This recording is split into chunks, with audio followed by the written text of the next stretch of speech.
All right. Let's get this show on the road. This is going to be a fun one.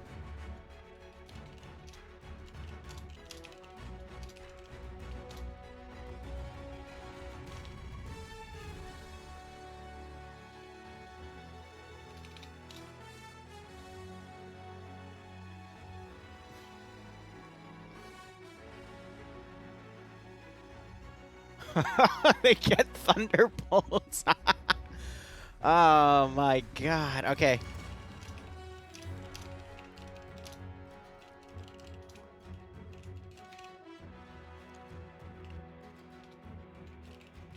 It's a cash hunt, right? Yeah, it's a destroy objective of some sort.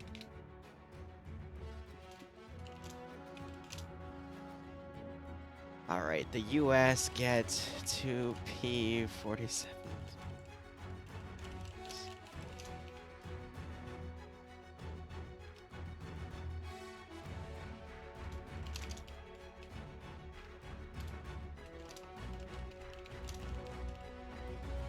I'm writing up the write-up here.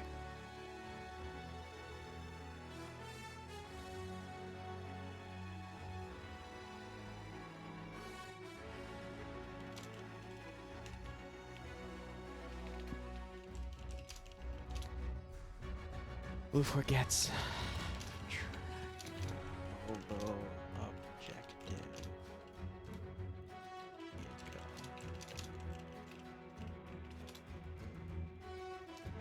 This is gonna be cool.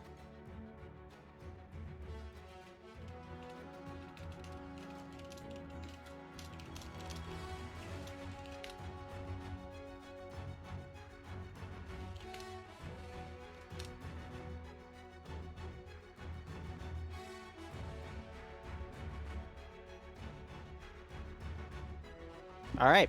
I think we're all set for everything. So what's up, guys? Wee here. This is probably the most excited I've been for Friday Night Fights because all of this month they are doing World War II scenarios. So 4 Fridays are in this month, if I remember correctly, which means there is going to be 24 rounds of World War II 124-player PvP in this month for FNF, and I'm really excited about it. I hope you guys are too. So this will be our first taste of PvP commentary since getting back. I was unable to make both of the OFCRA events on Tuesday and Thursday because I closed on my house on Wednesday, and Thursday was the... No, I closed on it yesterday, my bad. And then Bloodway and I relaxed, and then we did Paw Patrol stuff, and I didn't take up TMTM. So I hope everything for you guys is going A-okay. And I am super excited to see how these rounds go, especially in our first round. We're seeing 2 P-47 Thunderbolts in play for the independent side, which is going to be US, and Blue 4 are the Germans. So general rule of thumb, I believe that we're going to see is Blue 4 are almost always going to be the Germans, Op 4 is almost always going to be the Soviets, and Green 4 is almost always going to be the US. So we'll see how that all goes. I'm really excited to see the map as well.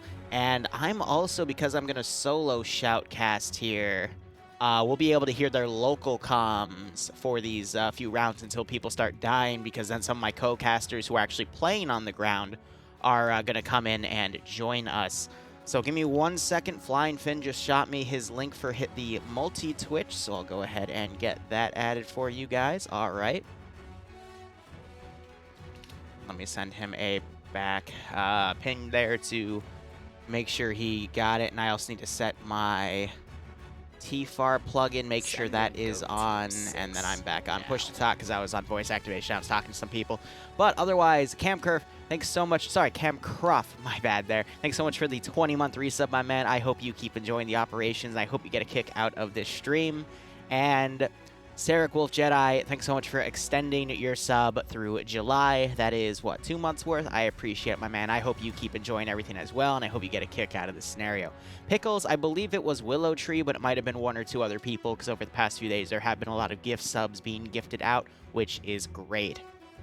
But otherwise, I hope you're all doing A-okay. I got a full glass of water here, a little bit of a ginger ale as well. My brother had a stomachache, and he got through it, but my mother always buys up a bunch of ginger ale when either of us are sick, so, you know, it's just fun to drink off.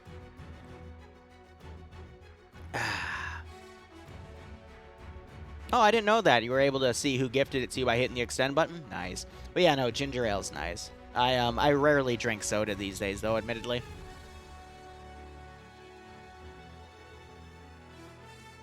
Now people are just poking me with a bunch of stuff. Oh, because my name is still Give Twitch URLs. That's all right. And I'm just getting all of this sorted. I do hope to see some great matches today as well. FNF can go either way, but I think the past 2 weeks, despite some of the server issues, or excuse me, 3 weeks because I wasn't here last week. So we'll see how things go with that.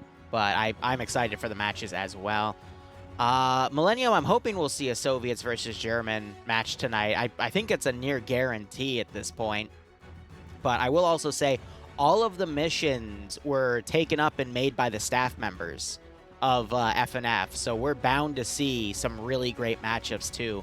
I know balance was also talked about a lot, so I'll be curious to see what the armaments on the Thunderbolts are.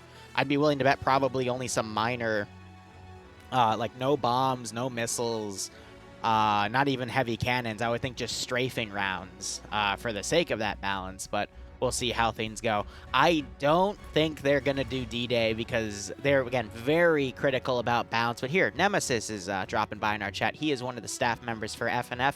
Nemesis, are there any D-Day scenarios prepped for FNF? Because a lot of people here would probably love to see one, myself included. So we'll see how he responds in chat there. But otherwise, we'll just see how everything goes. And Sarek, I appreciate it, man. I'm sorry if I'm butchering your name. I know, again, all my co-commentators are jumping in on this to play. I'm personally not a fan of FNF PvP, but I gave it my shot, you know, had fun that day. But I just prefer to commentate on it, in all honesty. And, you know, that's one of the joys of Arma, is there's so many different ways to play, so many different ways to be a part of awesome communities, whether it's making content or playing on the ground. And I'm happy to be a part of it nonetheless. Total Guy, yes, I do owe another dev stream. I'll probably do it either later tonight or this weekend to finish up the mission dev for the op we're going to do on Monday with the Aftermath mod, just because I'm going to do a few missions on Mondays with Fallout, because people seem to want to play it, so might as well make it a thing.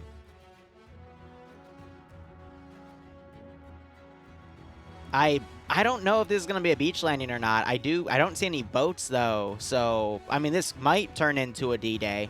Who knows, you know? Hold up. Getting another message here. Another Twitch URL.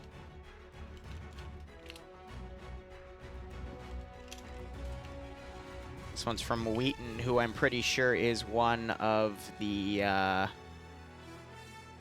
members of the staff team. Nemesis could probably confirm that. But this does mean we have a lot of POVs. If you guys want to do ! multi and see everyone play, I think this is going to be really cool, because we're going to be at full capacities for the server, and they're already starting to slot people up. And we'll take a note about who joins into what. Well, likes to watch. I don't mean to parody your name, but I feel like someone of your name stature would enjoy someone like me who does like to dedicate themselves to watching. Thanks, Nemesis. Also, I didn't see, did Nemesis say anything about a dedicated D-Day? He said he'd love to see it, and he says he doesn't know because he's out of loop. That is entirely fair, Nemesis. I would hope to at least see one D-Day scenario as well. So we'll see how things go. Also, we're going to be playing the Call of Duty main theme in the background, I think for the entire stream, because it's just fitting for World War II stuff. And I believe Barbarian will be joining us for the NA branch. I don't know if he's wearing his maid outfit like one of you asked earlier, but he'll join us, at the very least. So when we get into the map screen, by the way, I will go ahead and write up a prediction, and you guys will be able to bet your channel points on who you believe the winner is going to be, unless you're in one of those countries that have banned that feature, which I apologize if you are. And I'm still working on more ways to get those channel points spent, but I will also say, when we move into the new place by the end of this month, I do have a new camera coming in. It's going to be my push-up camera, and In a month, you'll be able to spend your points on ways to torture me at the end of streams by making me do physical labor because I am a fat ass and I need to get into shape. And Modedic just saying cough to that, yeah. Yeah, I know some of you definitely want your revenge on me as well. Bro addict, why do you gotta bro me so early like that, bro? That's kind of bro. But anyway, I'm really curious to see how the Bro SA fights Bromany here. Bro SA's got 2 B47 Broder bolts, and Bromany here also has, let's see, a Bro track, which is what this Brosignation here means. A Broder, which I'd be curious to see how much Bro, I can't even Bro HE. HE rounds that little Bro has in order to Bro on US Bro Forces. I can't even Bro this right. This is going to be cool, though. It's a Bro track vehicle, and it has the Brojective on it. So it's basically a mobile Brogit for Bro SA to take out any time that it can. But I don't think the Broder bolts are going to have any Bromes or Brosels in order to take out the Brojective there. And then 2 Brosports, you know, because, I mean, let's face it, every faction needs some Brosports to get around, you know. Sometimes walking around on your feet, you know, just really bros you out. So, you know, it's good to have a ride to bro in here and then. Anyway, done with the bro speak. That's been a minute. Oh, no, wait. 2D broed a second one. Okay, well, let's look at who we got on the roster here, folks. So we've got, this scroll is kind of sticky, but we have 1RW. Those bros are in Brofa 1. They're going to be led by Broat.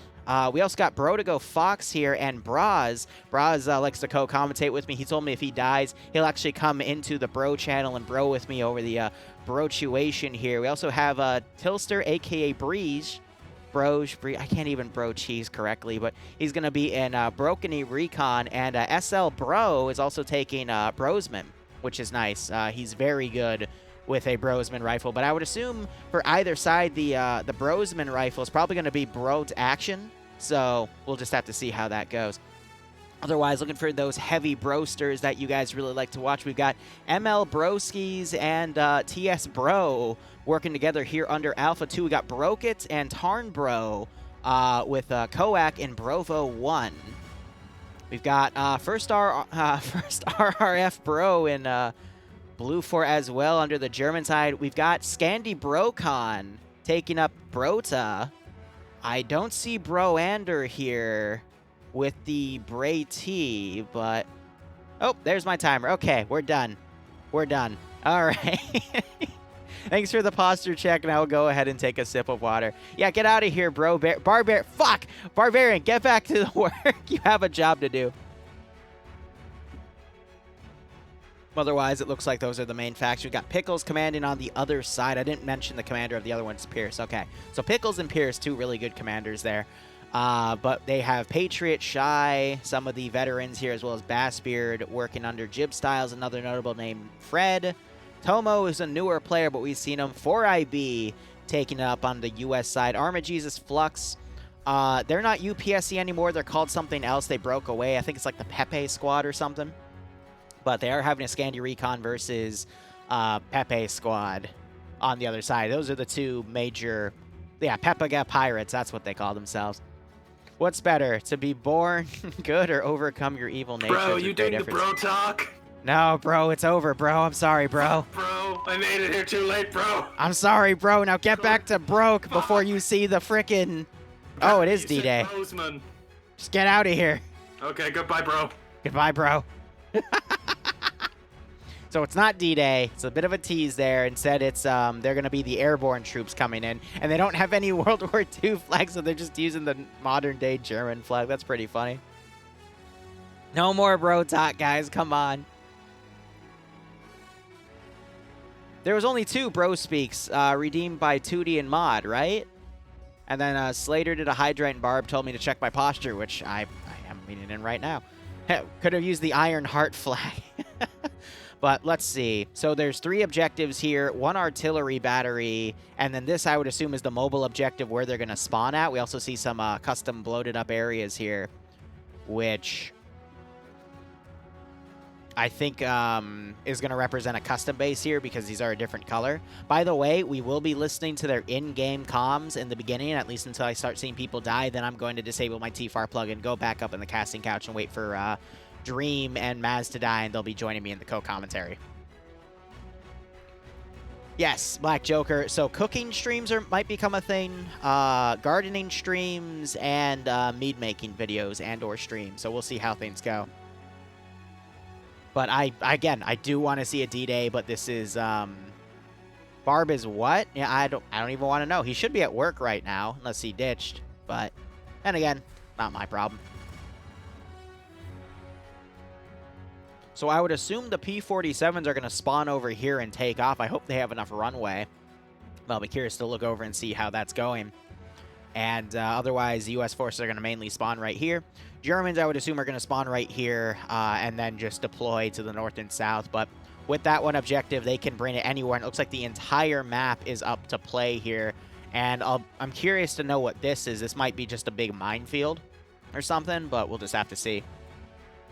How much for you to do a face reveal? Nighty, please respect the fact that I will never do a face reveal unless I get super famous, in which case I have to because people are just going to dox me and find it anyway. But can they rearm? I don't know, Cam. I would assume no, but we'll see if there's a vehicle on the aircraft carrier there and go from there.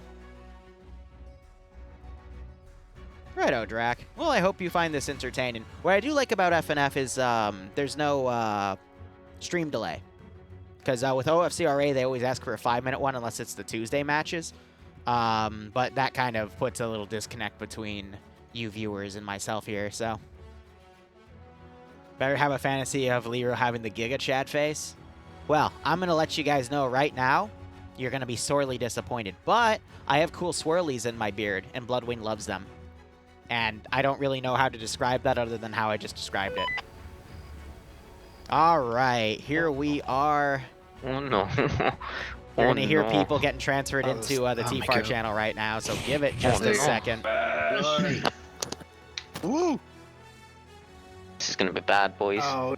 There we go. And because it's grabbing literally 124 players and putting them in that channel, it might take a hot second. I'm actually, what do you guys think? Night vision or regular vision for right now? Because it is a little dark. We do have the aircraft carrier here. This is just for debug because, I don't know, I guess they were lazy. You could just build a bunch of concrete too. But let's see, the P-47s, no way. They gave them some, those are either flare pods or actual rocket pods, but I don't see any bombs. So I think they're just going to be down to machine guns, but we'll just see how things go. But yep, this is, I think this is meant to be a, the airborne troops before D-Day knocking out certain positions. So that's why it's a little on the darker end. But I find that pretty cool. GPS, let's go. No. Yeah, no C-Tab, no GPS. No. I wonder if they meant C-Tab, that means there's no Blue Force tracker. Nem, is there no Blue Force tracker for these missions? Because that would actually be pretty damn cool. But yeah, no, these guys are in the airborne grabs here, from what I can see. So that's pretty nice. Now, what I'm also curious about is, are you Charlie 2? Yeah, so Charlie 2 gets a bazooka, which means I would assume the light AT and all the other squads is either going to be the demo specialist with the grenades or something else.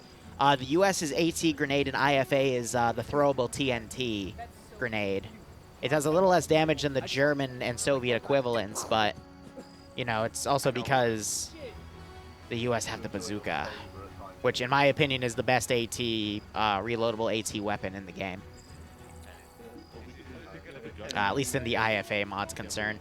So, yeah, these guys are pure infantry. It is definitely some sort of airborne scenario, so that is pretty cool. And as I predicted, the Germans are all the way over here. Someone just... Did Dream just do the jump glitch and fly all the way over here? What a goober. But otherwise, all right, so we have one objective, which is these artillery pieces here. Not sure if those are draggable or not. We have the half-track right here. Got the 2 transport trucks. And we have the mortar back here as well.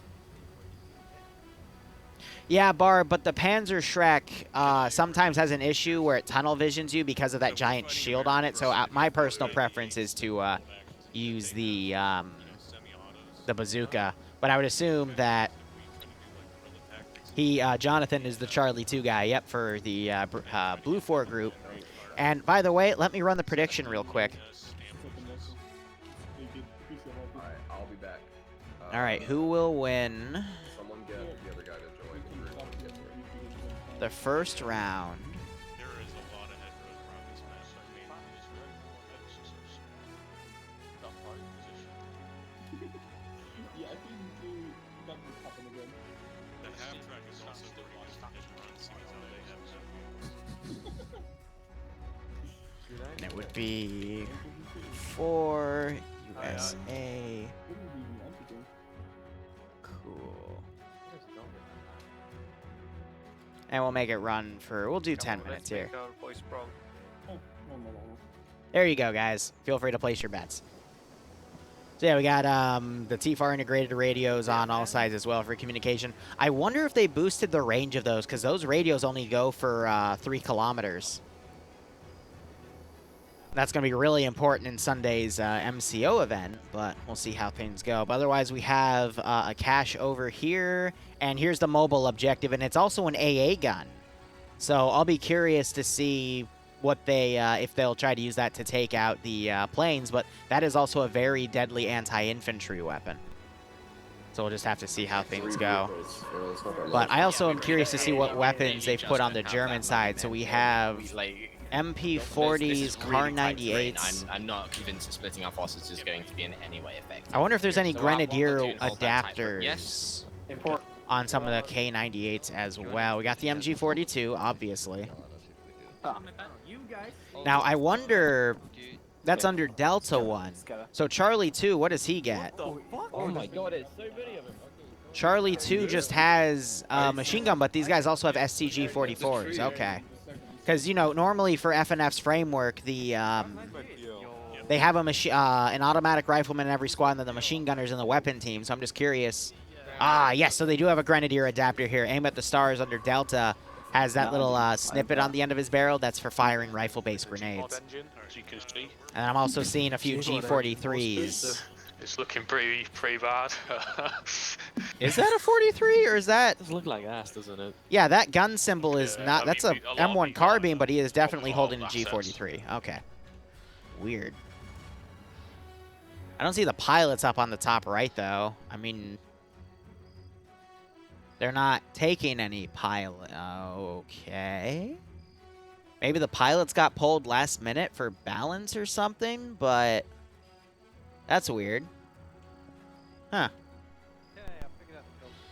Control T for this long range. All right, so otherwise, Shy, the marksman, I forgot to check. So he does have a Springfield with that large scope on it.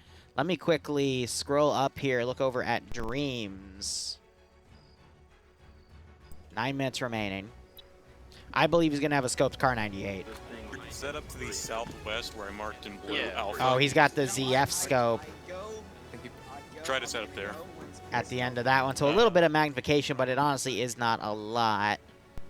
But still usable for a few hundred meters, which fits the time period. But otherwise, looking over, we have some Thompsons in play, some M1 carbines. I would say the real advantage the U.S. forces have is the use of the M1 Garand compared to the Car 98s. Okay, let's move up to the. Let's move up But to north hold end. on. One in the southwest. No. Are we all moving on foot? There, okay, there were the Garands. Just I saw a lot of carbines out as well. Okay, so if you're I was about to say. What I am curious, though, is do we have any bars? Yes, we do. All right, so the squad level weapon is the bar, but I want to look under Charlie 2. Do I want to see if they have a 1919? So fun fact, by the way, airborne U.S. forces never really used the bar because they found it too clunky to jump with. But yeah, so Barbarian's actually Barbarian's actually bitching about that in chat right now. But I made a decision when we did that one PA airborne World War II mission to give them the bar anyway because it's just for fun. So, you know. I think that would have been interesting, though, as a balanced decision to give more M1 Garands, which are, you know, semi-automatic compared to the Germans' Car 98s, but then give the Germans the MG42, but have no bars on the U.S. side except for the M1919, which, anyway, where is Charlie 2?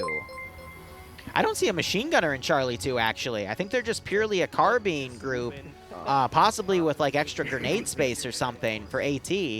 But I would think, you know, a 1919 would be in the weapon teams, but I guess not. Interesting enough. So I think, again, just a balanced decision. The Germans had some G43s, which are their semi-auto weapon.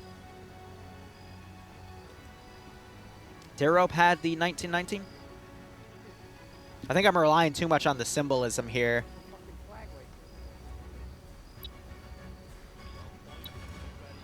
Yep, you're right. I knew it. I knew they'd have that for the machine gun. And that's the A6, not the A4, because the A6 has the stock and that little extra bit at the end. So the more advanced one. It stabilizes the weapon a bit better. And also has the bipod. So thanks for catching that. I just didn't see the machine gunner symbol, so I just assumed. But with, you know, this being a different crossover mod, then, you know, not all the symbolism might be correct. Yeah, the 1919 gets a bipod at the end. I think I said that thing. Sorry, I couldn't think of the term. And then the stock on the back to, again, help you stabilize, because the 1919 A4 is literally just a box and a barrel that you hold, you know? What side is my pick? I don't know. If the U.S. don't have their air support, which I'm seeing right now, I would say the Germans, because the MG42 is a very powerful machine gun to be given at the squad level. Without that air support, and especially with the Germans having a mortar and a box there for that mortar ammo, I think it's in the Germans' ballpark to win here, because if they maximize just defending this AO and catching the U.S. forces in the open, I don't see how the U.S. will be able to breach in. There were 2 pilot uniforms walking around. Let's look back. They might be at the command level. But I think they're going to use this pole to teleport. Yeah. Yep, nope. So there are the 2 pilots right there, actually. So what group are they under? Hotel, but that got buried in the middle. Okay, so with those pilots, I think the U.S. still has a good chance, but this is a Flak 38, a quad-barrel AA weapon, and it can also be used as HE against infantry. So this is a very powerful asset that the Germans are going to have to decide whether or not to use on the front line to try to to engage the U.S. forces coming in, or try to keep it away and use it against the planes. So I think the Germans just have a little more ability here to play defense and whatnot. Yeah, this is the biggest one right here, the long big one. So I would put my money on the Germans, but I'm also really bad at betting, and I usually bet wrong. So do with that information what you will.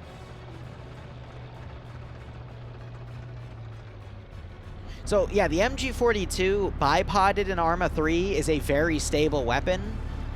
When you fire it from the hip, though, it's not. But, yeah, I do know of reports of people saying it's actually a pretty stable weapon to fire from the hip.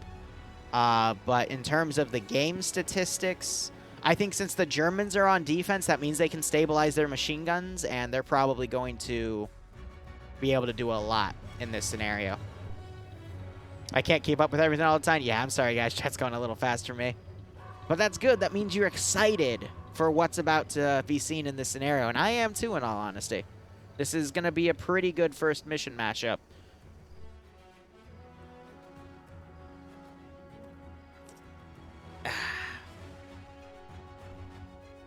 I wonder if we'll see tanks. I doubt it, but that would be really cool to see some tank assets in FNF. Probably no scout cars with autocannons, though, because normal FNF usually doesn't do autocannons anyway. 3 minutes remaining. Can't win for losing. Just be prepared for any. Wait, I got 3 minutes? Okay, cool. I can go get more beer. I'll be right back. That's all you need, right? I can get more beer up here. More teddy bears. Yeah, we do have a church on the edge of this defensive AO, and I'm already seeing someone head up on it. That's Aim at the Stars, also known as Aim at the Balls. He has the Grenadier weapon. Right, he's the guy I saw with the Grenadier platform. Honestly, this is a really great spot for him to be in, because from up here, he can rain down HE in a lot of the open areas around here. So that's That's very, very good placement by the German side here. Yeah, you know you're watching FNF when players are just asking for more beer, right? All right. I think I'm going to turn off my plugin at this point because we've heard a good chunk of the local chatter here. Oh my god. Too much local chatter.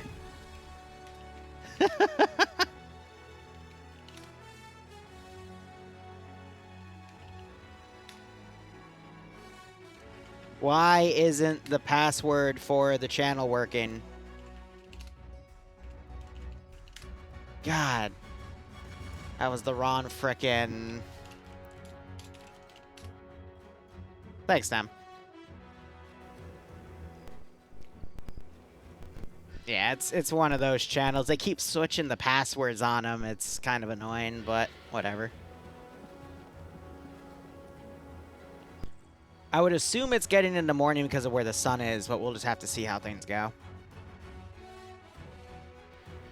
Otherwise, I'll be curious to see what you guys think about who's going to win. Scandia Recon taking an initial defensive perimeter closest to where the U.S. are going to be pushing, I think is a good call.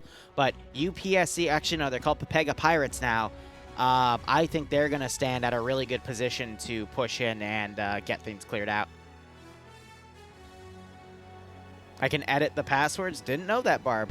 I wasn't told that, but that's cool.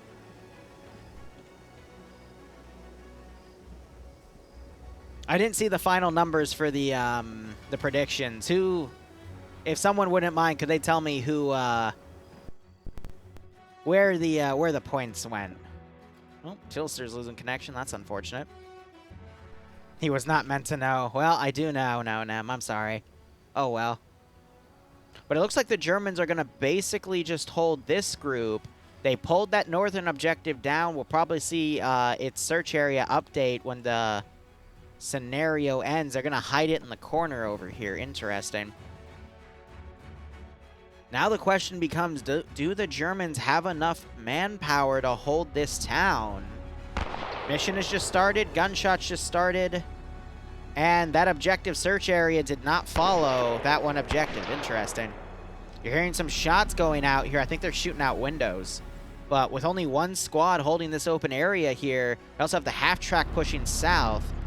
56K on Blue 4, 44K on Green 4. So the favoritism going to the Germans, I do agree with that. But we'll see how effective those planes are in the meantime. Where's Hotel? Are they... No, they should be staying back, right? Yeah, because I think that's a teleporter right there. So I think Pickles is going to clear them to move soon. Pilots need TP to carrier. Yep. So, as I figured, Ace interact for the flagpole. And those planes will be able to start doing recon and whatnot. Normally, I'd be against the search area, but I think with air flying around to get to that area, it should be fine. I think the TP is not working because it's technically outside of the map. Team 6 now. And commands kind of break down when you try to do stuff outside of the map there. So I think they're going to have a Zeus, an admin with Zeus capabilities come in and take that slot over. Teleport those guys around. Anyway, Willow Tree, thanks for those 5 gift subs. If you got a gift sub from Willow, make sure you thank him.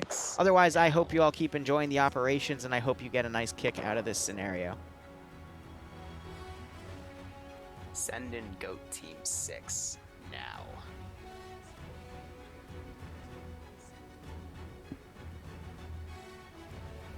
Why is Barb saying lewd things in chat? Then again, what else is new? So, U.S. air support's going to be a little slow to assist them as the admins figure out how to transport them up on that area. And we have the U.S. going into a bit of a pincer maneuver here. Possibly to send this force all the way up here to take that area out, and this force to start on the town to try to get into this area. If I was the U.S., I mean... This is the AO that's the really dangerous one, because if the Germans wanted to, they could completely fortify this town. and there's not really a good way the U.S. would be able to come in, so they'd have to rely on their air support to help blow a hole for them. Because once they get their foot in the town, I don't think the Germans will be able to push them out. But I would assume this force is probably going to come into this town to stage from. That force is going to do a long walk, take out that objective that's unguarded, and then come from the north, or reinforce the other group and try to stretch the Germans then. And yes, Chanel, we don't have delay on FNF. Yes, we looked at the objective. So one is this artillery position, one is this mobile Flak 38, and then one is an ammo cache on the beach up here.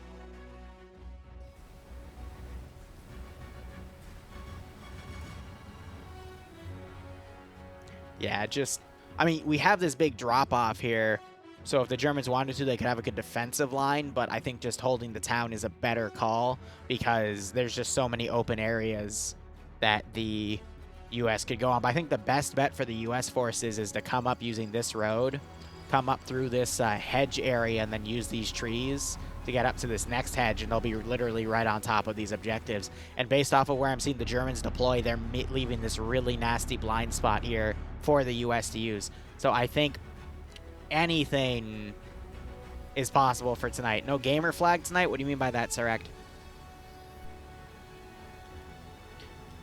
Yeah, those pilots still have not been brought over to the aircraft carrier yet. That's not good. If anyone had Zeus, the best way to do it, because you can't teleport to someone to something outside the map that's at a 3D level, only X and Y, is you could attach them to something and then drag that attached object to where you want to and then just delete the object and it would unattach them.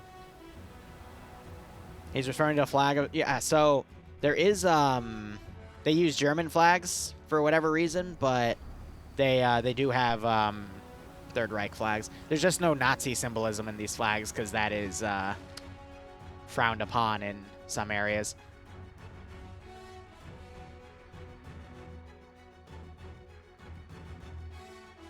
It's the Iron Cross, yeah. I mean, it's just, you know, PC culture and blah, blah, blah, but I'm not going to speak too sorely about that. It's just something we got to deal with, and we'll work with it.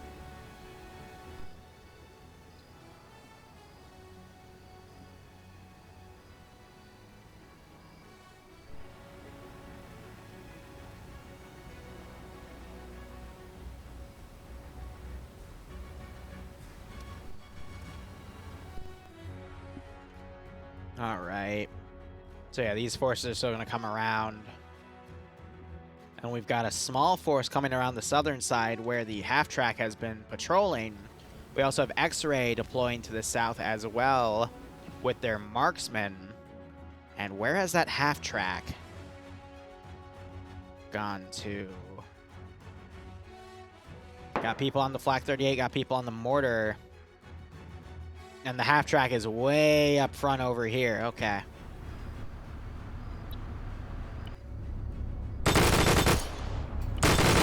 There goes the gunner firing.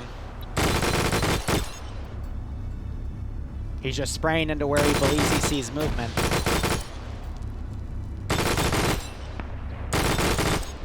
So because of the limited range of AT on both sides, it's actually a lot less risky to bring the vehicle out like that. And as long as they keep the shielded aspects towards the enemy gunfire, they can actually stay alive for the most part. There's the sun slowly coming out. So they're breaking north and they're going to circle back because they don't want to get too close within enemy AT grenade range.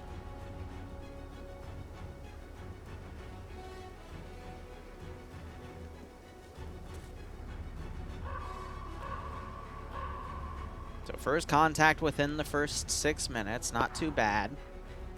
They're still waiting on those pilots to get teleported.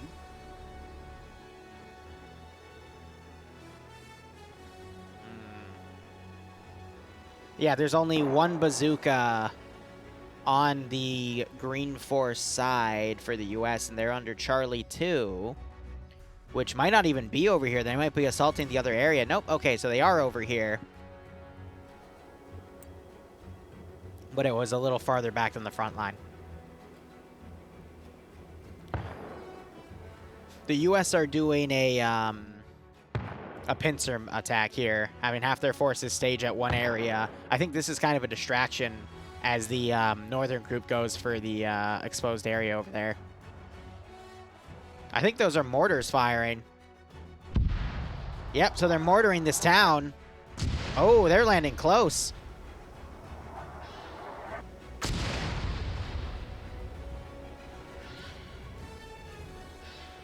That was within 20 meters of being lethal to U.S. forces there, so really good accuracy. Not sure how the Germans will be able to BDA. I think that's a grenadier round being fired by the rooftop guy. Not sure if that was a ranging round or what. Germans have a single mortar in the back. They're probably a very limited amount of HE, though, and I'm seeing some shots go out to all the way over here. Not sure if these guys were spotted or not.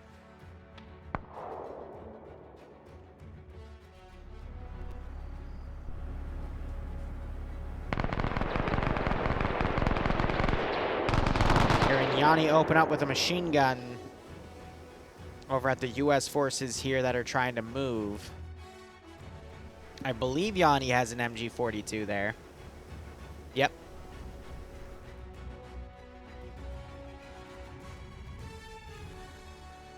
Oh, have the pilots been moved? Yes, they have. All right.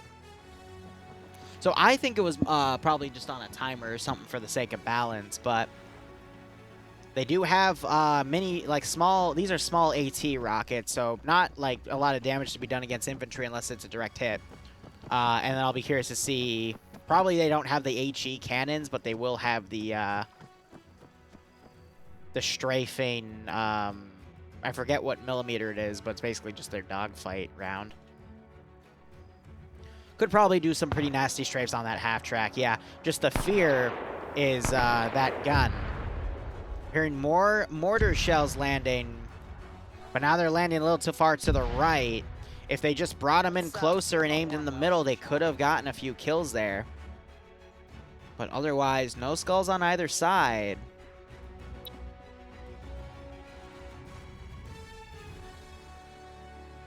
Just want to see these planes take off. Now we just have to hope there's enough runway unless they're going to use the catapults built into the aircraft carrier.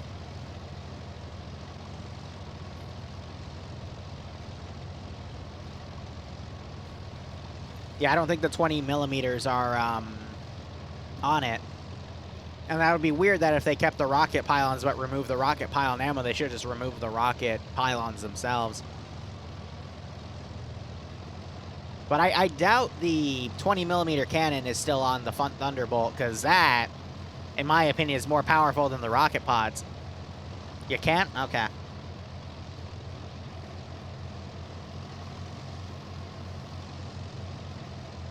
I guess we'll check back. They'll probably just use the catapults. The half-track's pulling away.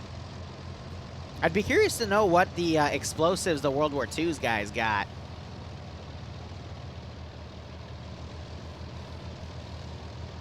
Oh, Wasbird's going good. 50 cals are 12.7. It's the same caliber. It's just one round is like 1/4 to 1/16 of an inch taller than the other.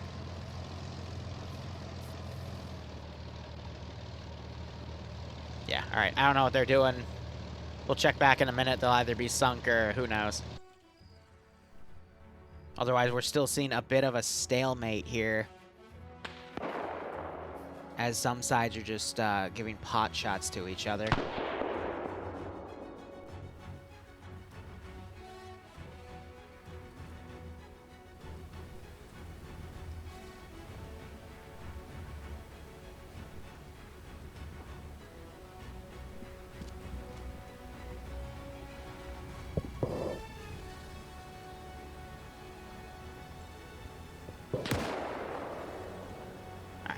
Fixing my headset real quick. Sorry about that, but yeah, no, they're just essentially putting pot shots at each other.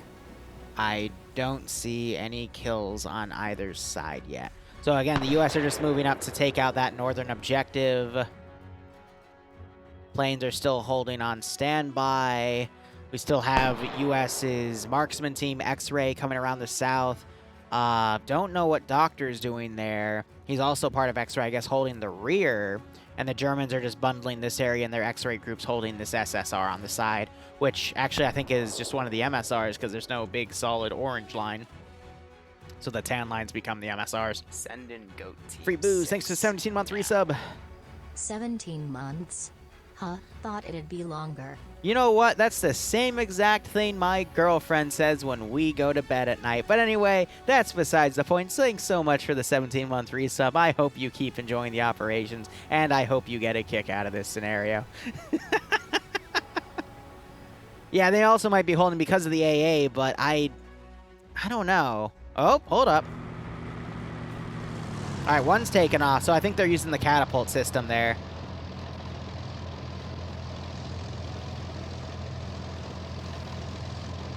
Yeah, in your new house, right? We did close on it yesterday. Self-burns. Oh, I'm full of them.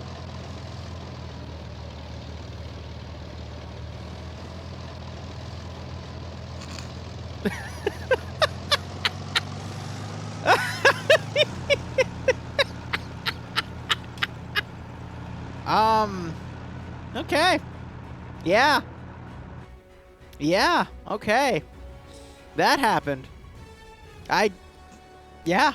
It just works. It just works. Alright, so we still see some pod shots here from some guys with Car 98s. U.S. aircraft is in the AO now.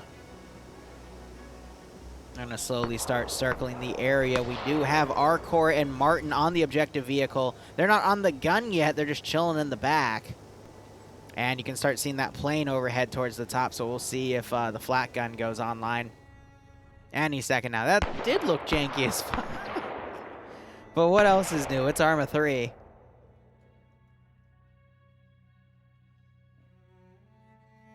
All right, let me check something real quick just to make sure. Yep, all right, the music is on loop. Excellent. All right, tabbing back in. So these guys have taken out the first cache here, and we're starting to hear that Flak 38 fire into the air at the planes that are flying by.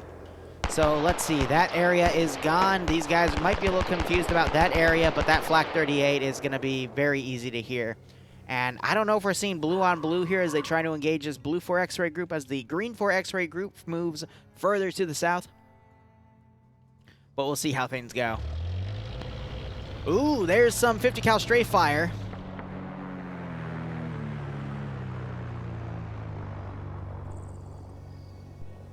With the AA in the back line, that does leave the westernmost part of the town exposed for the planes to constantly strafe it. So I think one plane is dedicating itself to recon while the other focuses on strafes. They're strafing the tower up there. I think Cheese got out of it, or it wasn't Cheese, it was Aim at the Stars. Yep, he's folded back to over here. And you hear more mortars being fired. They're being fired to the south. I think they mis-PID'd their friendly X-ray group as a hostile recon team. Now the mortars are starting to land really close to where friendly Charlie 2 elements are. So I think blue 4, the Germans are just being a little jittery about things. Now you have the flat gun being engaged by the plane.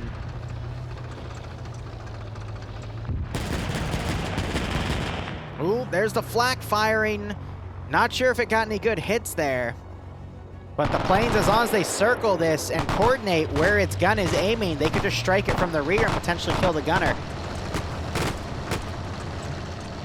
I remember Dusty's stunt. I'll be curious to see if we see any World War II level stunts here as well. Plane's coming in. It's up high, though. So I think it's trying to draw fire. And then the other one comes in, but they maneuvered it now so the plane can't see it. So instead it's focusing on a strafe. I've also noticed their landing gears are still down. But yeah, they're strafing at angles that make it hard for the aircraft to predict those movements. Still looking for any casualties on either side. There are none. And we're 32 minutes in. Hold up, we got the half track firing at X-ray crossing over here. I don't see any blood, so there are no hits, but at that range, it would be hard to land one.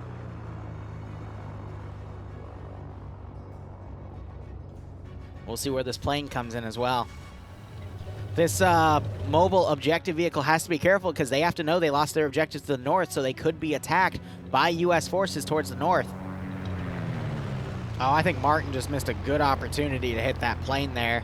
Guess he couldn't see it through the trees there. There's the other plane coming into strafe. They have to get somewhere a little more open so they can track these planes coming in. There's a radio man in every squad.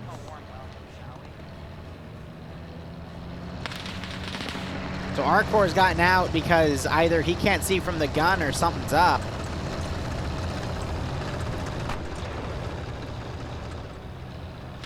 I think someone just fired at one of the planes.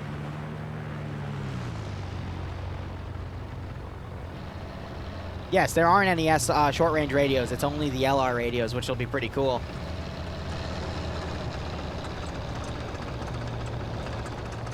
Or there be Stuka sirens. Yeah, Arcor is running after Martin here. I guess they're just repositioning it. Now you have the half-track pushing up and put pressure on X-Ray. 2 people going down.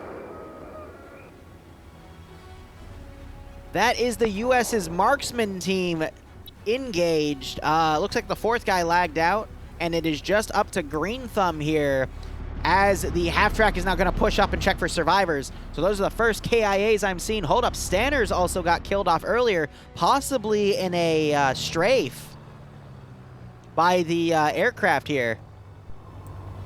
So both sides landing a few kills with their assets. That's a good start. You got the half-track coming around. The gunner needs to be careful because if he doesn't maneuver right, Green Thumb could get the headshot. Oh no, yeah, execution. All right, so that's the entirety of X-Ray wipe. You got the planes now strafing the objective vehicle as it's brought around. Now it's up to the planes to continue dishing out damage, and we'll see if that half-track pulls back around to assist the U.S. forces coming in. But look at this. The U.S., it looks like they've divided into 2 forces here along 2 pincers to attack from multiple sides on the north, but this is where the Germans aren't really that well fortified. So if the U.S. just plays purely for the objectives, I think Green 4 could smack both of these, and most of the German forces will be in no position to retaliate. But at the worst possible solution for the U.S. side, this is going to force the Germans to go mobile and come out to defend against the U.S. pushing from the north, and thus be out in the open for the planes to engage.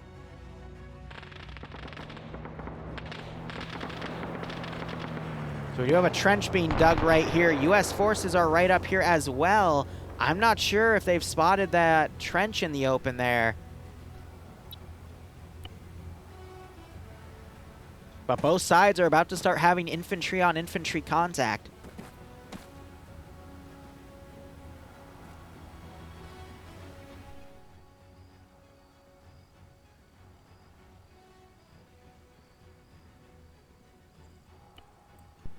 So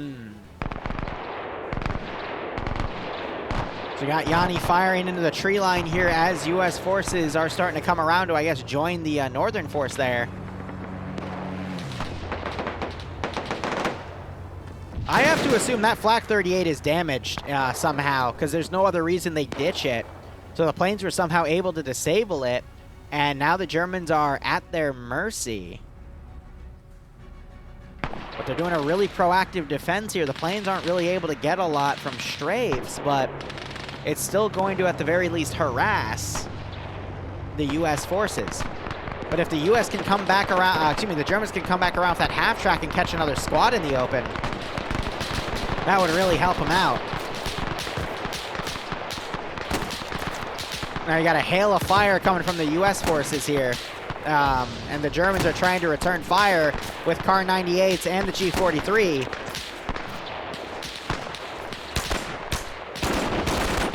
Now the submachine guns that both sides have, be it the MP40 or the Thompson, aren't going to be too effective at this range. It's really going to be up to the bolt-action semi-automatic rifles on both sides to help push this fire out. We have another KIA here. And that was McCarthy. Now, if the Germans have any more HE ammo, they need to focus it north here. I'm not sure what Holton's going to do. They did waste a lot of rounds to the south on a few stragglers they thought they saw. They really should have kept that HE for this scenario. I'm trying to see where these rounds are going out.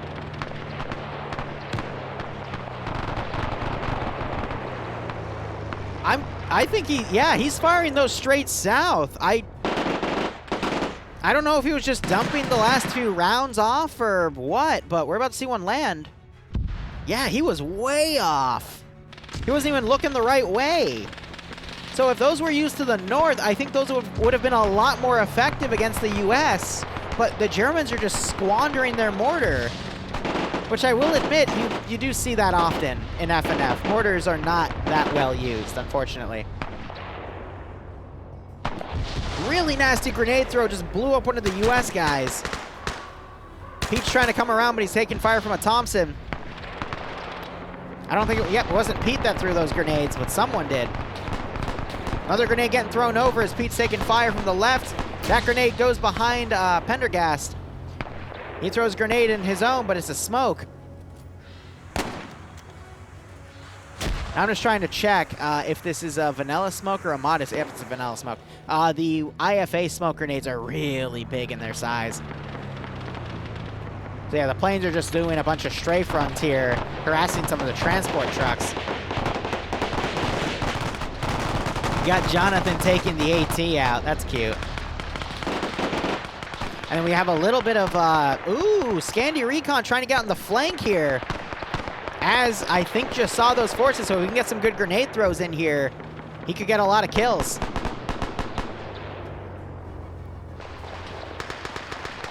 They're gonna play it stealthy for now. And the US have also breached into this side of the town where Flying Finn was. Hearing some more grenades going off. It is not looking good for the Germans here. That squandered mortar has just not done them any favors. And that Flak 38 has also kind of hurt them here. And now Az is quick to cross here. He's gonna run into some more US guys. He doesn't look left. Oh, Az, you goober. So he throws a grenade, but the left flank doesn't notice him. Throws another grenade, runs right in front of Ayers, who's like, hold up, who the fuck are you? And he double taps Az. Oh, that's so funny. Az unable to get any good grenade throws there. Might have killed one guy.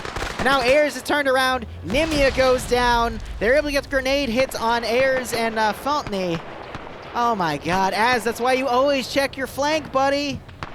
Yeah, that was a bit of a choke there, in my opinion. Lusso trying his best to come up at the edge of the smoke, take out some more guys. Thought I just heard something crash, but both planes are still up in the air. Another grenade going off by Tackleberry. So it looks like the Germans are doing their best to kind of hold this area. Some friendly fire by Tackleberry. And Lusso to aim at the stars, double tap him as these guys come around. But what's really concerning me is this western flank, and the German forces still have this big chunk over here, and they're not redeploying accordingly. But the US just seem to have the numbers here.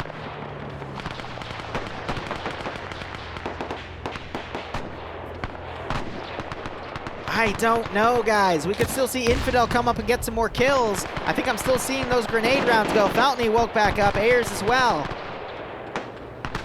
Those plane strafes, though, are tearing into buildings left and right. I think the U.S. forces have a good chance here. Ricardo coming in, trying to use his bar to get a kill. Now he's going to run right into Indigo Fox. Drops him dead with the bar. Hillary Clinton's the other guy. That bar on point is a nasty weapon. But Gorski comes around and hits him with the Kar 98 from the rear. I would take that bar if I was him. That's a very good gun to have in this situation.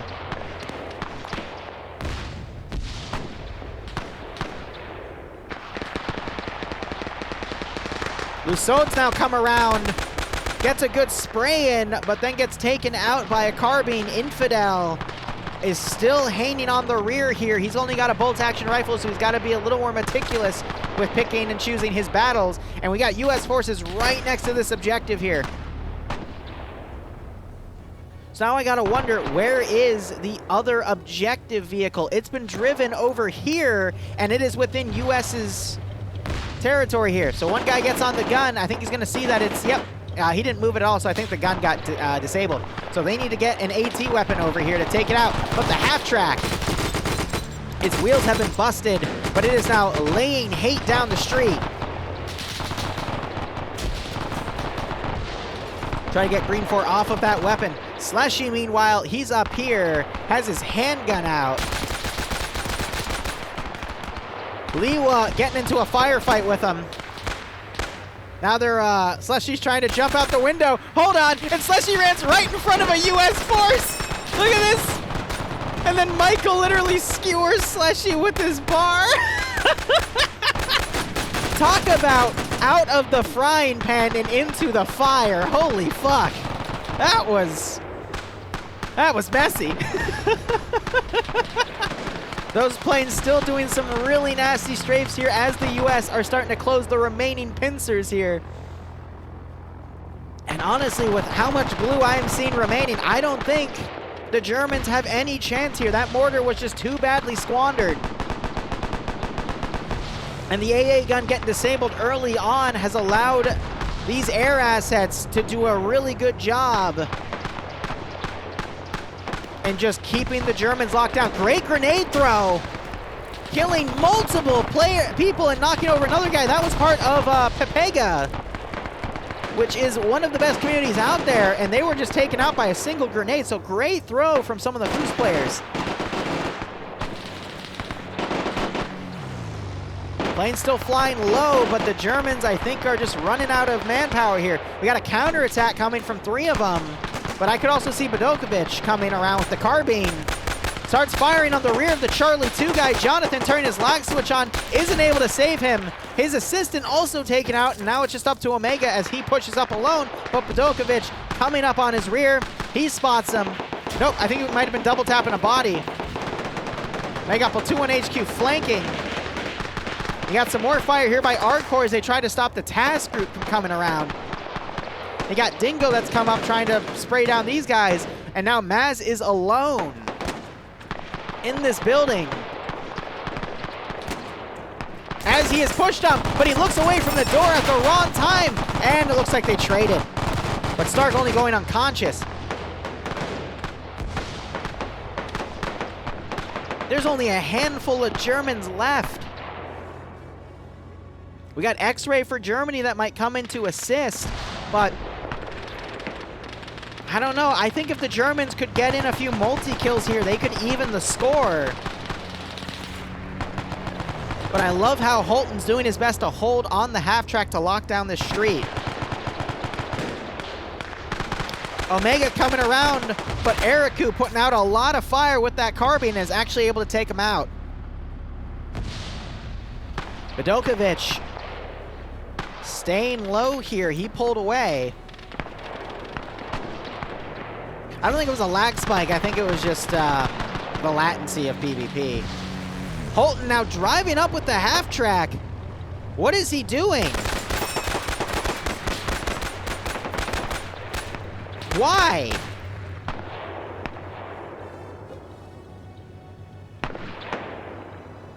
I would assume it's because the half-track's out of ammo. I can't think of any other reason he tried to do something like that. I mean, yeah, no, so Stark, our MVP from last week, he's gotten back up. He killed Maz. We got X-Ray coming there on the rear of these guys. He put a shot in Matura.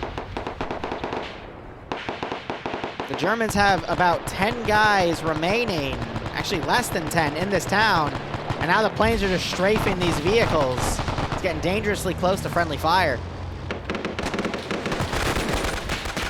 Dingo killing Swola here. Dingo's battle buddy going down, but he killed the other guy with the grenade. And Jack the Viper also going down.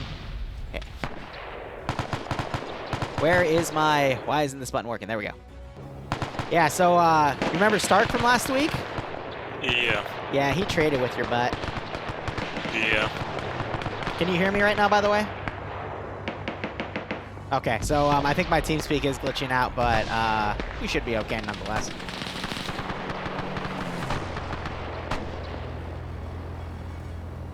Yeah, I would agree. The Germans made some really weird defensive decisions, and it's because of the placement of their forces that they got screwed here. I think they wanted to capitalize too much on the open areas instead of thinking about where the U.S. would actually attack from, and that's what bit them in the ass. But Yeah. did the Germans know where the U.S. were attacking from?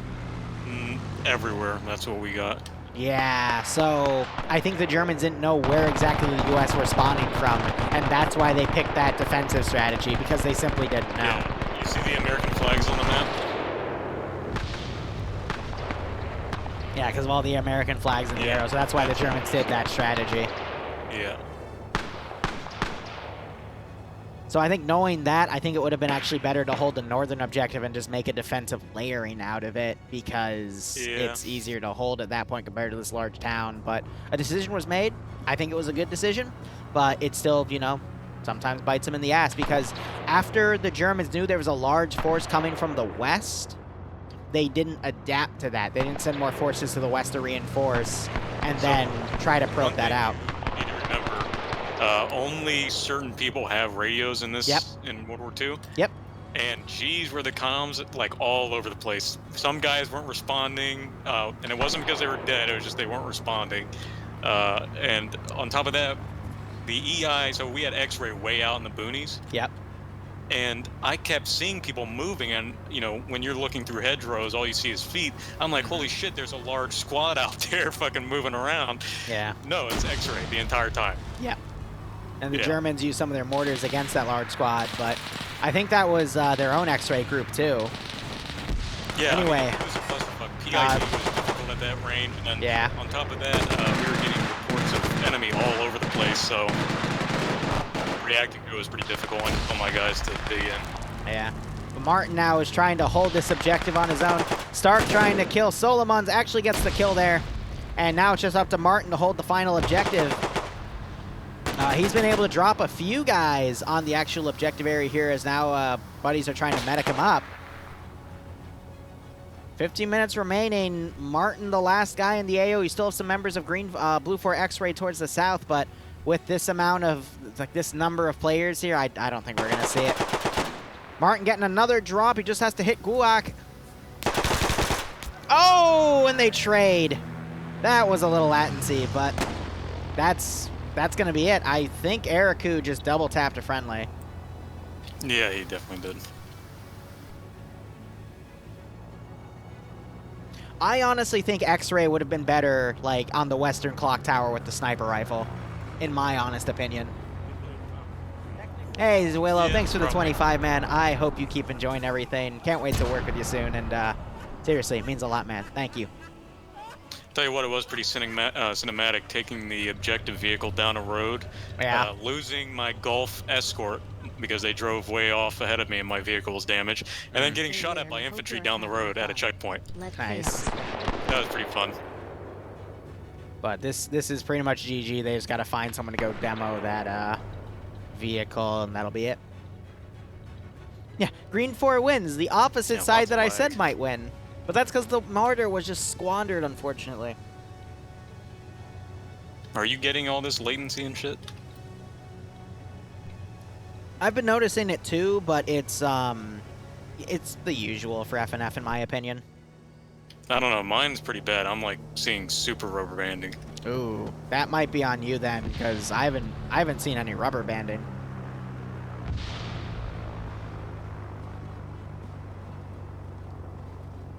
Oh, Willow, did I say martyr? I don't know if I said martyr, then my bad. Yeah, they're just trying to grenade the final objective, but they need to find some actual explosives or something.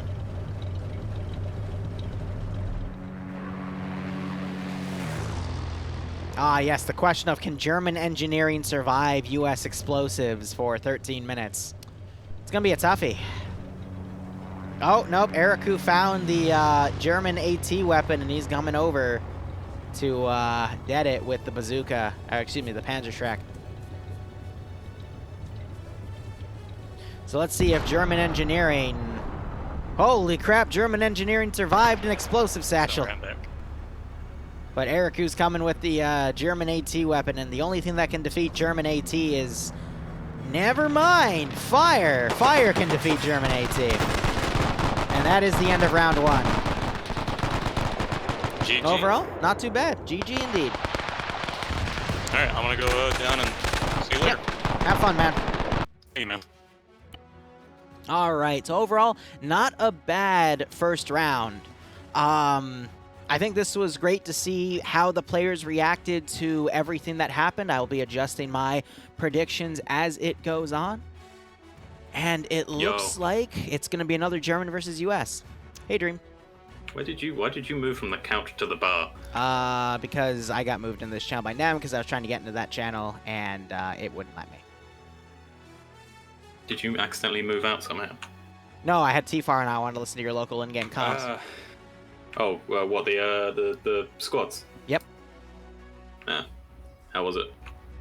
It was good. I gotta now change stuff, so I won't be using push to talk. That's fine. You do know you can change the password to this channel, right? Yep, I've been told that. Sick one. Sick one. Okay, well I hope that was enjoyable. Yep, good luck, man. See you in the round. Alright, let's change up our commands here. First with the map, it is now NF Suma.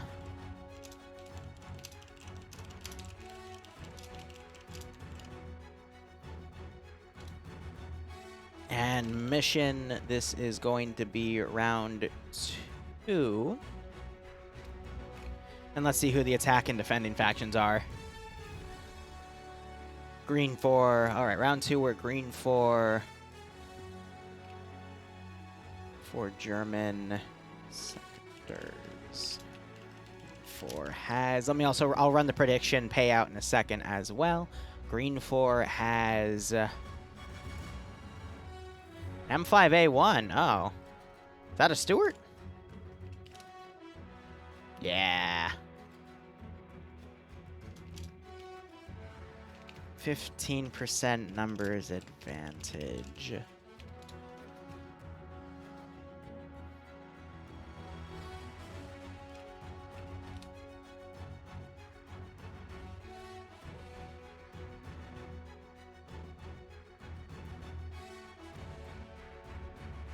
I wonder what they'll use for the M2A2 light tanks.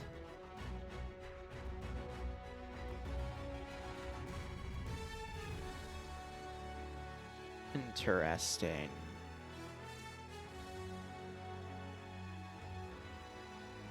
Stuart tank. 2 light tanks. 2 Willy Jeeps and transport. Wow. Blue 4 have 2 Panzer 4s, 2 half-tracks, 2 guns and transport.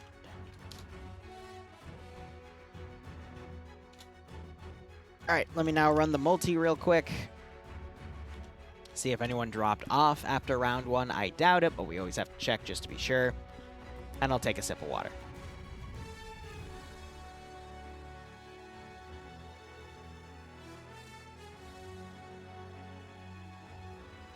Okay, it looks like the last 2 guys, Wheaton and Harrison, have logged off. I will go ahead and edit that in the multi.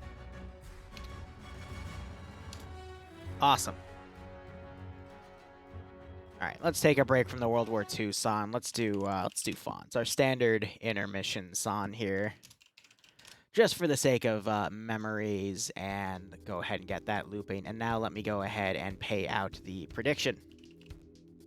Let's give him a warm welcome. And thank you for the posture check. I will lean back. Let's see. It was Green 4 USA that won that round.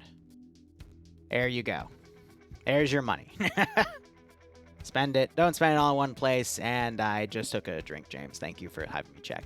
So, we'll see how everything goes. But now knowing that, I think it was pretty interesting that the mortar got... It was the first time it was used, it nearly landed on target.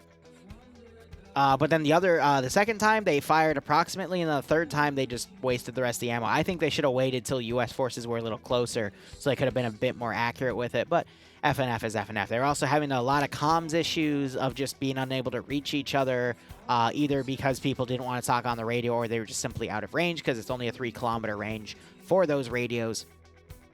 And yeah, the plane support of the P-47s was also pretty intense. So that was pretty good. Will I ever get tired of Zeusing? Probably not. I am tired of Zeusing in the sense of I have to choose every single part. A lot of the work that I've been picking up recently has been commissions where people give me an idea of what they want, and I'm able to make it. Plus, I'm able to make some extra money, which is great. We talked about that in the channel update video. Let me just make sure that released today, because that was on schedule. But, yeah, so, yep, that got released. Cool. Only a few hundred views. That's fine. I know a lot of people don't give a shit about me, but that just talked about how life is kind of changing for myself. But, you know, say la vie, right? Nonetheless, I hope everyone's doing A-okay. And what I am excited for is releasing the video that goes over the analytical stuff we tested on YouTube between myself and a few other channels. So, I'm not chugging my water. Like, I was drinking a little bit of ginger ale before I switched to water, so. It's good stuff. But, yeah, you know, just talking about how the channel's going to go. So, it should be fine. Germany is blue because that's how the IFA mod decided to do blue. I mean, blue 4, op 4, and green 4 are simply subjective to your point of view. To the Taliban, they're blue 4, and the U.S. is op 4. To the U.S., we're blue 4, and everyone else is op 4, except maybe UN, which will be on green 4. So to the mod makers, they decided to have blue 4 as the Germans. So just remember, it's based off of your POV, from your point of view, excuse me, from whatever is subjective, you know? It's just how it is. Why would you say Germany's op 4, US is blue 4, and the Soviets are still like green 4 or something? That's very biased.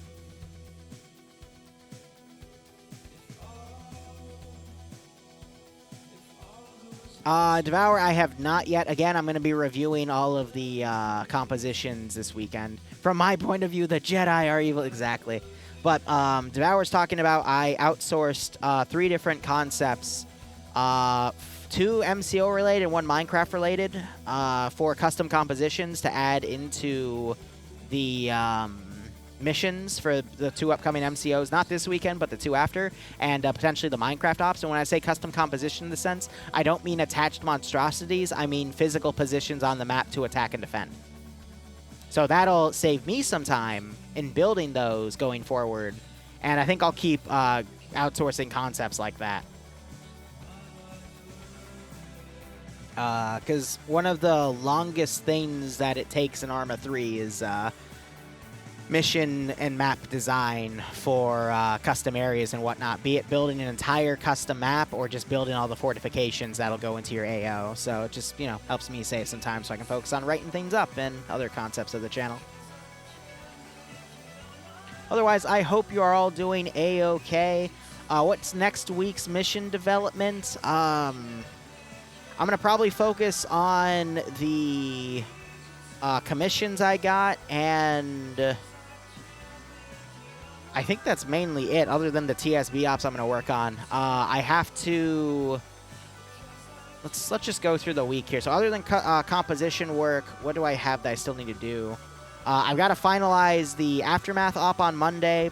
Tuesday, I have an op I'm running late at night. That one's ready to go, though, so I just have to make sure the mods are up to date. Wednesday, I have to run another TSB op, which I think I'm going to run a mission that my buddy Audrey Hotto sent me, which is going to be flood-related.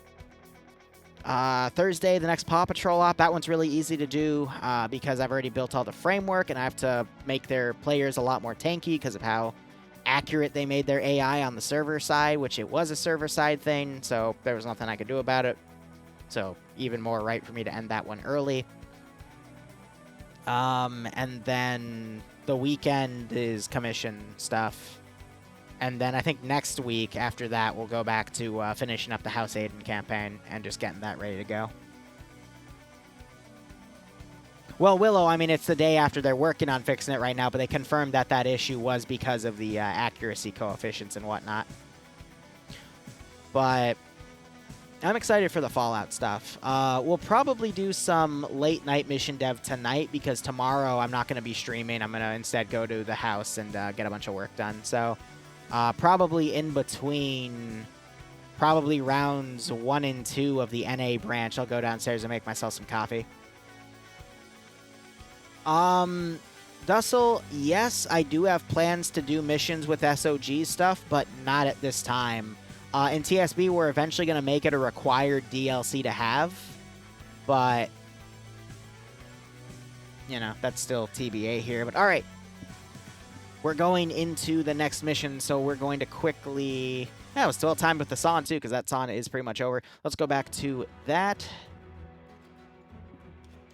And let me put up the next prediction here.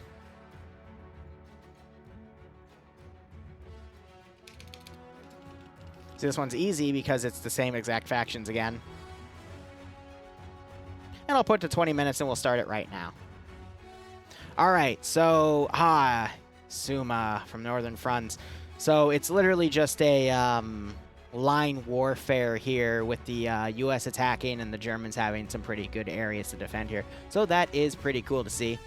I'm going to quickly tab out and change my name. Go how things go. But otherwise, round 2 will start momentarily. People are already putting down thousands of points on one side. That's nice to see. I would say the U.S. have the better weaponry, but that's only because of the bolt-action rifle bias, you know? And Nemesis, I will do my best if Dream jumps up here and tells me he's dead. You want to know where Stark is because he has your bias? All right.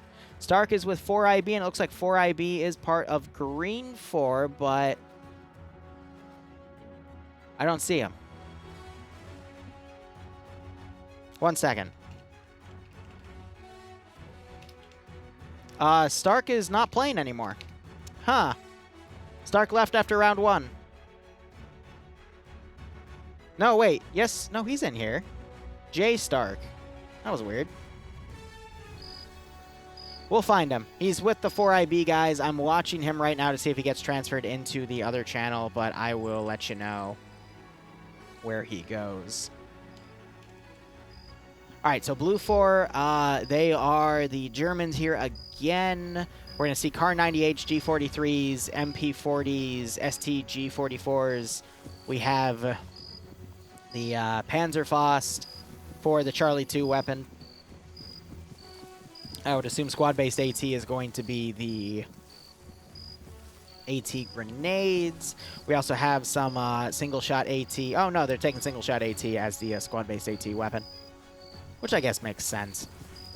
And they've got tank crews for the 2 Panzer IVs that they're going to be fielding with 2 half-track, 6 transport trucks, and 2 Kubble wagons. Who is the marksman on this side?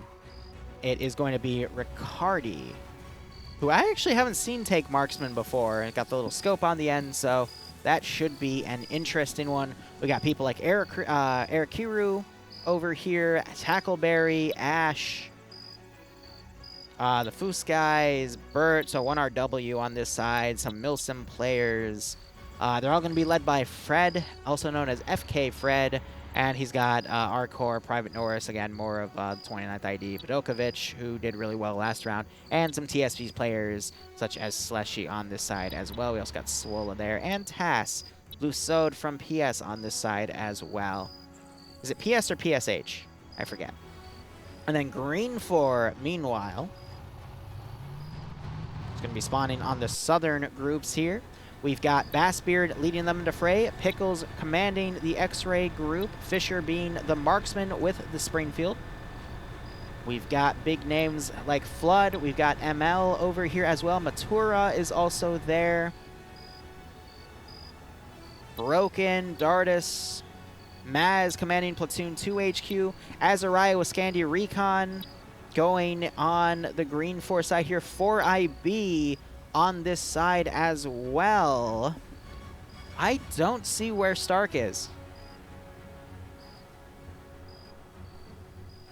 Unless he changed his name. But it says he's in the TFAR channel. I think I'm just blind. I have to be blind. So we also have Papega Pirates on that side as well. One of the 2 best teams because they always compete with Scandi Recon. Logan being in one of the tank crews. Oh, these are M2. I thought Stuart, Shermans were a different designation. So we have 2 Shermans with the Stuart on this side. Interesting. Am I blind? I'm probably blind.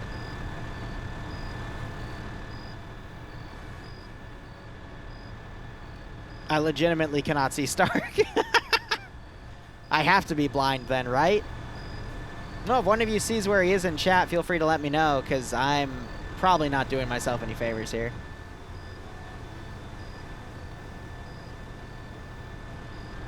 Platoon 1 HQ. Yep, you're absolutely right. I am completely blind. Oh, man. I am... I can't catch everything now, can I? I blame the cicadas flying around outside. But otherwise, I would say Green 4 has the better roster of players here. They have the better weaponry with the M1 Garans compared to the K98s. And 2 Shermans and a Stuart versus 2 Panzer IVs, but the Panzer IVs are up-armored. Could swing either way. Let's look at the sectors here. So Sector 1 is literally a ridge, which is great if they want to catch people out in the open to the southwest, but with the U.S. coming from the southeast, that means there's going to be a lot of territory here that the Germans are going to have to defend, but there is a lot of this type of territory here, which cuts through most of the map except for the roads, meaning the tanks could be bottlenecked by the German players if they go out and hold these areas, but that would require them to know where they are. But that is a possibility. That might also limit how the U.S. moves into these AOs if they want to stay with their armor support. But otherwise, Sector 1 being this little ridge here, you got some minor fortifications with that as well. And then even a gun bunker on this side by some fallen over trees. That could be interesting to hold, but overall, not really liking this one AO. There's another gun bunker over here they could hold, but it just has that big weakness of all this territory here that the U.S. could cross into and engage that area. Sector 2 is part of the town of Suma itself. I did a Korean War op in this AO a little while ago, so a lot of open territory around it. I could see the Germans just going all eggs in one basket, holding this one AO to lock down the open fields, try to keep the U.S. forces from coming into that area, but still a tough call. And then Sector 3 is a giant trench complex with an opening to the north, but also has this big open hill. So I could also see the Germans utilizing this area to hold this position. There's just a lot of open ground that they can lock down from this area as well. Tough call. But knowing how well the U.S. did last time, even though the Germans have slightly better AOs this time around and they know where the U.S. are going to be coming from, it's tough to think where, you know, how do I put it? Sorry that I'm running out of steam, but from what we were told last round, both sides are having communication issues in the sense that players are not really coordinating themselves after they start deploying into the field, which means that the defending faction really has to focus on where they want to defend to make it easy so that they don't have to maneuver any forces after the fact, because by then communication's broken down. So with that being said, I think Blue 4 would really benefit from an all eggs in one basket style defense, or maybe a major defense on Sector 2 and a minor defense at Sector 3, and forego Sector 1 because it's just right on the razor's edge and not really defensible, because look at all this tree line to go into the AO.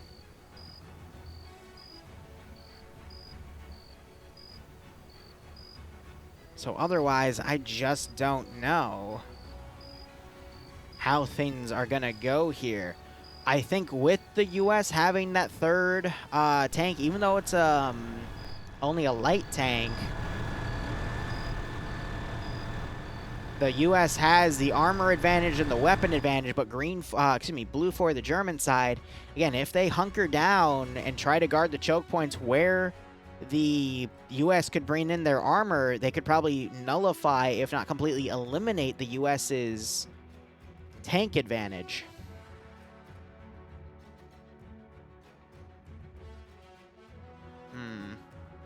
It's a tough call. I'll be right back 1 second.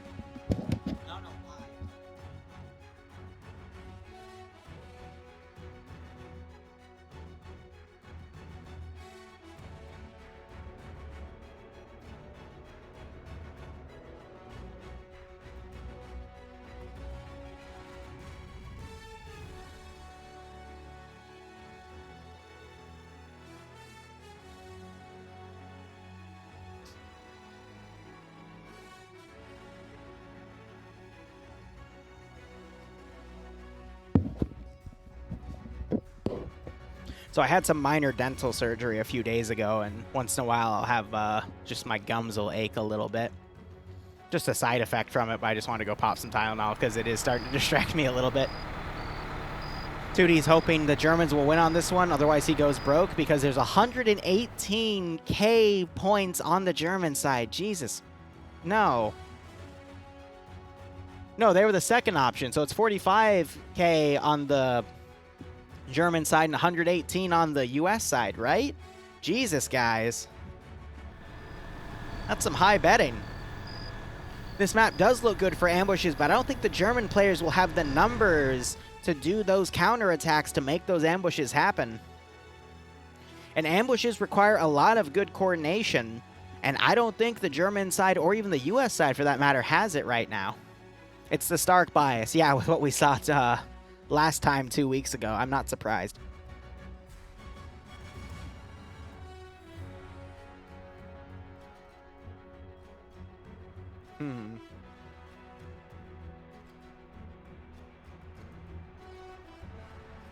So Green Force sent a car over here. They're going to have X-Ray go on the northern side. Meanwhile, the remainder forces are probably going to stay in this convoy of sorts. I would imagine the Stuart's going to be the recon vehicle, followed behind the tanks, and then infantry will either screen for the tanks or be ahead of them. World War II is tough because of overpressure with tanks. Tanks were used all the time. You didn't really see IFVs unless they were like half tracks on the German side. So that would be an advantage for the Germans when attacking, but not necessarily defending. I think these vehicles are just going to run into the fact that they can't...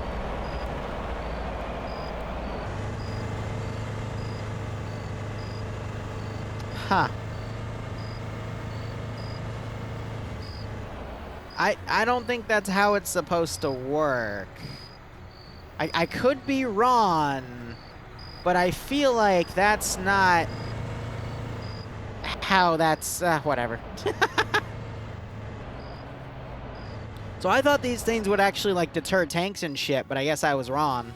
Yeah, it's if they're rocky, they'll deter tanks. But I guess tanks, if they can just knock over these wires without any repercussion, they can just go anywhere. So my bad on that. Yeah, the Germans have to hide their tanks like in Band of Brothers. There's not a lot of good hiding spots here, but there are some good barns in the town. It's just they only open one way, and I don't think you can adjust the opening of that barn door there. My bad. I would say it's pretty solid if you wanted to bet on the German side, simply because of the number. If you wanted to bet on the U.S. side, because they do have the two better player groups, as SR and now Pega Pirates, which used to be UPSC. They have another armored vehicle with the cannon on it. They are the attackers, so they have the numbers advantage. But I'll be really curious to watch the tank warfare here. Has it started yet? No, round 2 still has quite a few more minutes. I believe 5 or 4 remaining.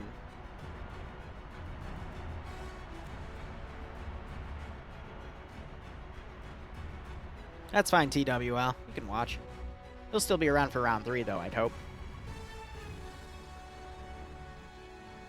But it looks like Blue 4 is going for proactively holding, like making this massive battle line here and keeping the tanks all the way to the south. That's interesting. What's nice is the tanks also have these frontal MGs. And I want to quickly look if the Shermans have that. Yes, they do. So they're going to be good at suppressing infantry as well as enemy armor with those machine guns.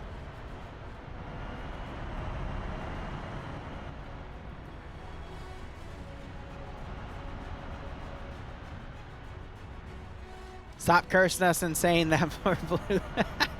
Ah, man. I don't know. It's really going to be up to Blue Force communication if they're able to see where Green Force coming in and envelop them and ambush alley here. But if I think Green 4 just keeps on their motion and Blue 4 doesn't do any dynamic ambushes along the way, I think the U.S. is just going to be able to spearhead and win this objective. Now, it is a 3 sector, which means this might fall down to the clock at the end, but usually that also means there's some sort of opening actions the defenders do to make a mass cas to nullify the numbers advantage early on. But one thing that we have to really consider in these World War II ops that we don't have to consider in the modern day ops is the fact that a lot of the riflemen on the Blue Force side have a bolt action rifle, meaning they can only put one shot down range every few seconds. Meanwhile, Blue 4, the only bolt action rifle they have is on the Springfield, which is the marksman rifle. So the M1 Garand's being able to put 8 shots down range in quick succession does mean they could probably get a few kills before they have to reload. And no one's wearing any body armor right now. That's why the grenades are a lot more effective. There's just one thing you got to be concerned about. We're going to have a few more minutes remaining for you guys to make any last-minute predictions here. But it looks like it's going to be 1-3 in favor of the U.S. Gosh, that's going to be a crazy, crazy scenario. If I had to put money down, guys, after seeing round 1 being in your shoes, I'd probably put it on the U.S. just because of the weaponry difference. Because that was a pretty messy difference, to be honest.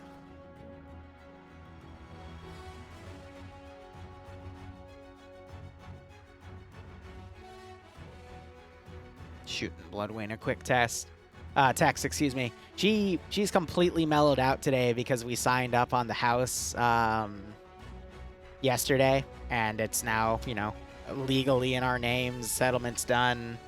And she told me, like, she, like, could feel her body physically relax because she just slept like the dead last night. And I did, too, in all honesty. This is the second round roster. All right, so there is time being started here. Blue 4 have moved all their forces up on the northern side. They're going to come around at this flank. Green 4 doesn't know where Blue 4 is going to start off as. And we're already seeing a scout, Riccardi here, which I believe he's the Blue 4 marksman. Yep, he's already running off ahead. I don't think the marksmen should be scouts. Usually you see X-Ray as a scouting group here, but because they only have a 3-kilometer range for their radios, I think they should just be kept as local marksmen. To, you know, just dick on guys as they're coming up hills and stuff, you know? Thanks, Gold Bond, I appreciate it. So we already see Blue 4 rushing into the AO here with X-Ray. Yeah, righto, Shadow Gem. It's just that milestone in life, you know? Yeah, so I don't really... That's the thing about, like, Doctrine with FNF and PvP is PvP... Most groups don't really follow any, like, you know, historical doctrines or whatnot. They just go for the tactics they've been going for, and then maybe they adjust them week to week. So I think U.S. is just going to simply do a convoy in, attack Sector 3, and then it's going to be up to the Germans to either send forces to counterattack or hold. But if they hold, you're just going to see a steamroll on the U.S. side as they basically defeat and detail the German forces, which means they're basically just dividing up the Germans from one large force to, you know, multiple smaller forces and crushing them even easier. but I think one of the best ways the Germans can flank the U.S. forces once they figure out where the U.S. forces are coming from is bring one tank in to help hold the U.S. forces in place, and then have the other tank flank around somehow. Or use both tanks to flank if they think they can buy enough of that time. Because I think the side that loses their tanks first is going to lose. As long as we don't see what we see sometimes in FNF, where armor crews just drive their vehicles right up to the enemy and get AT'd instantly. You know? There's a little less likelihood of that happening this round, but it's still a possibility. Just gotta be mindful of that.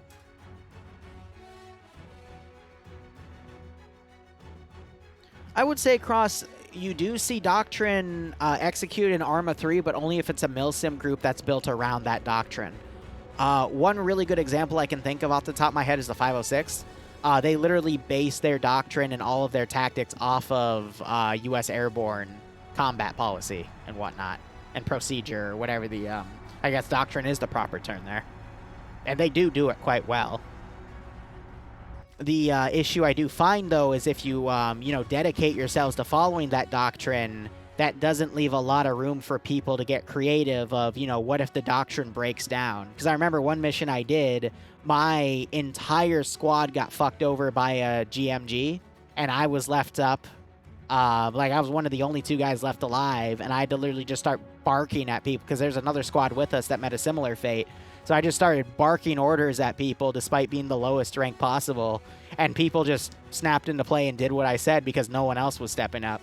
But that was fun. I got in trouble for that, but that was fun. All right, so we have a bit of... Oh, so they actually dug some fortifications here. So the they still have the fortified tool and they've dug some more stuff. It's a little more modern, but that's all right. But that yellow really gives that German position away. I think X-Ray might have spotted that. And this Willie's Jeep coming up. I'd love to see a Sherman tank drive up and just start harassing that position. Oh, Nafs is here first. And he's getting into an argument with them because both of them are Scandi Recon players. All right, so poll is over. Does anyone recall the final numbers of that prediction from the top of their head? I'm pretty sure it was... a 2 or 3 to 1 advantage on the U.S. side in terms of points.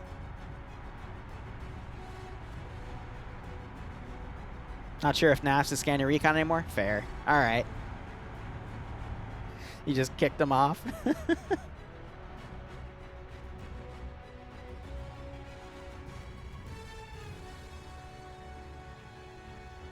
So we're seeing the U.S. also deploying some forces, and they're heading south, possibly to go up to Sector 1.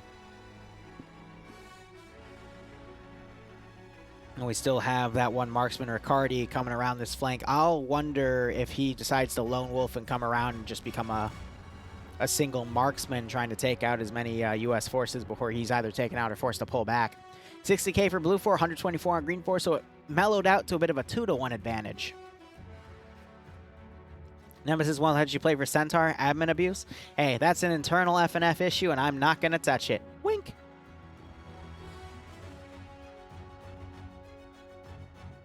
All right, so looking at the map here, we're seeing a lot of the U.S. forces dismount right here. They're going to be going into Sector 3 on the north, and then a smaller group head over, potentially going to Sector 1. So, Green 4 has opted to do a strong arm, weak arm attack. What that means is the strong arm is this northern group up here has more firepower, more manpower, more assets with it because they're also fielding the tanks right here. And they also have, I think that's the Stuart, lagging behind. No, it's another Sherman. Okay, so it's a Sherman and the Stuart going. Their symbolism is very... I think those are actually both the same exact symbols. Yeah, so the second one's a Stuart, but has a Sherman look on it, so that's kind of funny. But the weak arm here is just 2 infantry squads that are heading south. I'm not sure if they're going to actually go for Sector 1 on their own, or if they're trying to do a wide flank to then hit Sector 3 at a different angle. So it might just be... it's either a strong arm, weak arm with the arms going for different sectors, or a strong arm, weak arm for the weak arm to flank as the strong arm takes up the MSR and escorts the vehicles in. We got to be careful about escorting these tanks again because of that overpressure. But I'm surprised the tanks haven't spotted that yellow through and already started taking up firing position. They might have just spotted it, though, and stopped. Because they do have Logan right here looking in binos out and about, but the tanks are starting to move up.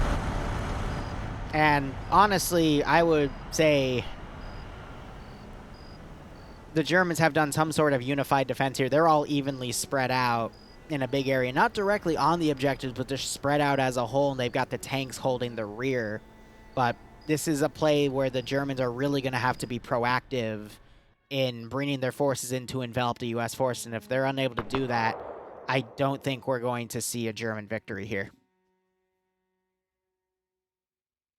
I don't like drama. Funny. So the German just fired 2 pot shots. I think they thought they saw a target, but that wasn't the case. One of the Germans up there fired under Foxtrot 2. I think they just thought they saw something.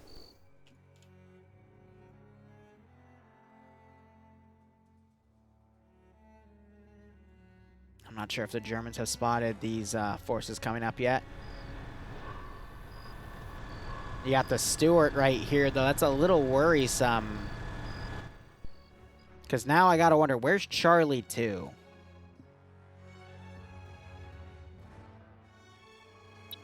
Yeah, Charlie 1's all the way over here with the AT guy. But that is not the AT guy I was thinking of, weirdly enough. Now you've got these guys firing over here. I think that's aircrew going to the north instead. So Blue 4 is just firing at any sort of movement they see here. But now you've got, I think that's the Stuart, firing over at Sector 3 here. Don't have any skulls yet. They're returning fire. But these are the vehicles opening up with those Browning 30 cals. Yeah, both the coax and the forward gunner. So they're just peppering that position with machine gun fire. But now the German forces are going to start understanding where the U.S. is attacking from. So these next few minutes are absolutely crucial to see where the Germans start deploying their forces. And what's good about this is already in the background, you're seeing the 2 Panzer IVs starting to come around. They know that U.S. armor is over here, so they're going to start trying to field that armor to come up. I think an armor piece coming up down that MSR will have a great sniping shot on this Stuart and be able to take it out early on. The question is, are the Shermans going to proactively plan for that and hunker down that MSR? We got U.S. forces starting to put pot shots into the German positions here. Duck getting Doctor, that's the play out the name. He's gotten hit right there. It looks like the weak arm is not going for the other sector. They're coming around on a different flank, and you're starting to hear that Stuart fire shells down into here. So both Panzer IVs have made it to this MSR, and I think they're going to hold for a second, wait for each other to be here, and then come up and potentially start taking shots at the U.S. tanks. Now, interesting enough, we already have 2 KIAs up here for the U.S. side, but no German KIAs. Interesting.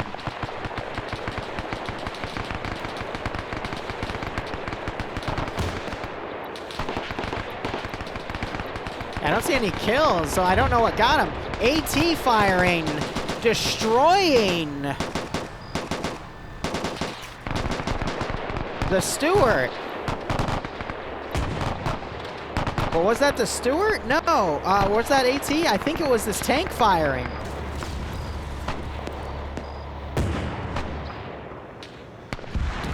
It's putting pot shots up on that Stuart. Sherman, excuse me, this is a Sherman. Sherman firing back.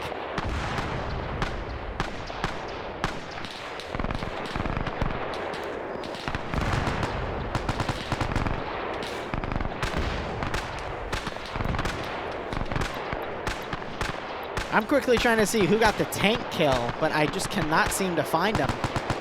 Ooh, going right over the right side of that Sherman, as the Sherman is now hunkering down right here. Those shells still going over. Ooh, top hit. They're returning fire with the MG. Another round just going over here. Other tank has driven down as well, and now you have this large attack force coming around the side as the tanks have now locked down that hill, which is why the infantry are adapting by getting off. That weak arm is starting to get engaged by Foxtrot 2 covering, and there's a few German players out in the open here being engaged. What the Germans need to do now is fold in these southern forces to push the weak arm, clear that out, and then continue on, because if they keep their forces in reserve like this, they're still going to run into the issues regarding defeat in detail.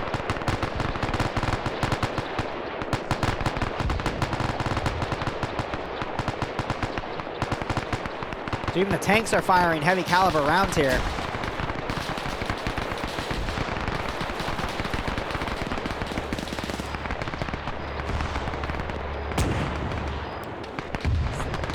And the Panzers are even firing heavy caliber rounds at the U.S. forces as well. But the U.S. guys are doing a smoke charge to try to get up to these fortifications. That's going to put them very close onto these Panzers, but they're trying their best to hold this position here, engaging what they can. Looks like the Germans are trying to honk the trucks to try to drive them out of here, realizing they're about to be overrun. We've got quite a few Germans that have gone down on Delta's flank here. Sensitive Femboy gets a kill as Flood tries to put shots down range and doesn't notice he's being pushed on his flank. Icy Voltic Wolf, thanks for the Twitch Prime sub, my man. I hope you keep enjoying the ops. Oh, the Femboy killed by his own forces. Then again, I think the Germans would approve of something like that if this was 1942. But thanks for the sub, man. I hope you keep enjoying the operations. I hope you get a nice kick out of this scenario. And we are seeing Blue 4 X-Ray for the Germans starting to initiate a flank here from the south. They do have a marksman rifle. Even though it's bolt action, I think they could still find some room to engage the U.S. forces from range. Is there a Sherman down?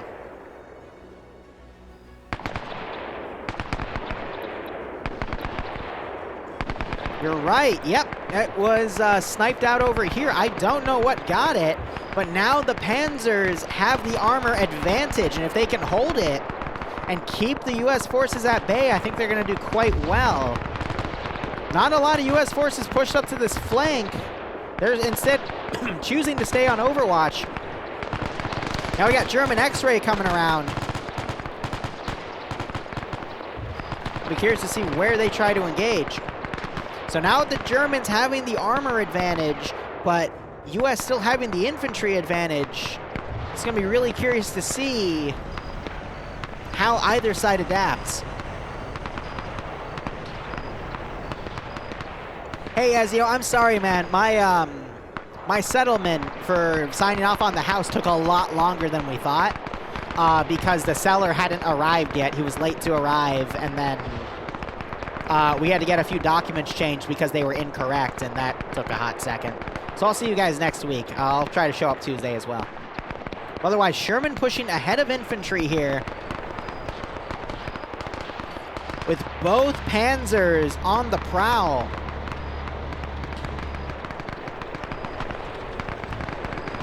God, because if they stop to engage one, they're screwed. Oh!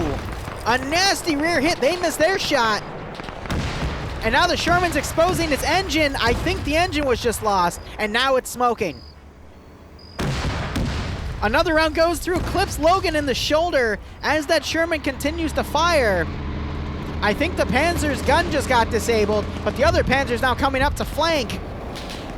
And I think that tank crew will be able to get their stuff repaired. Attackers pushing in have taken Sector 3 as the Germans are now pulling back, potentially to hold Sector 2 here, but both Panzers are still up. Oh no, one of them got sniped as the Sherman was decrewing. And now the Germans are down to one Panzer. That's a very big loss there. I would say a 1-to-1 trade, though, is still pretty good. As long as they keep that tank in good spots to cover these open areas, I think it's still going to be very, very instrumental in holding Sector 2. Meanwhile, the Germans on their flanks here, not looking good. We still have Riccardi here on a kill, but Mello and Research have gone down. Mello also got a kill before he died, and Tomo got a kill. So far, they're at a 3-to-2 KD ratio, which puts them in the positive.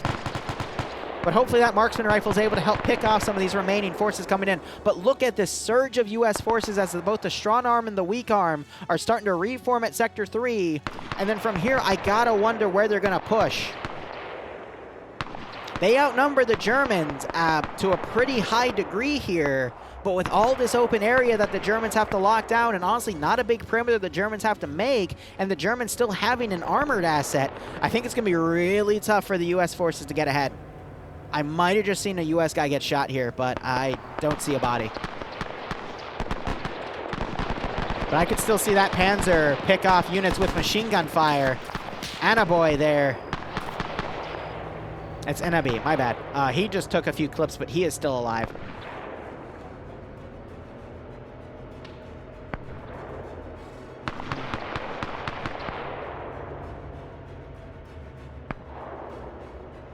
I would say the Panzer, I don't think they've done any custom rescripting for the vehicles. Ooh, someone else a little far ahead just got hit.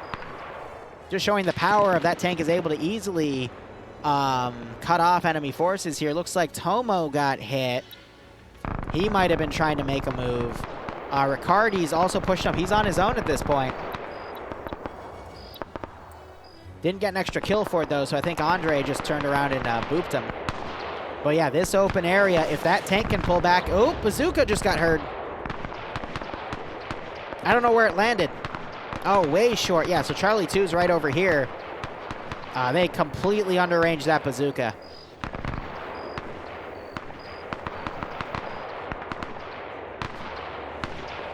Oh, the gate off was pretty funny. I'm not sure if I even have it uploaded yet. I think I do. I still have a few highlights to release for it, though. I'm glad you enjoyed it. Yeah, so now we need to see that tank reposition and hold this MSR.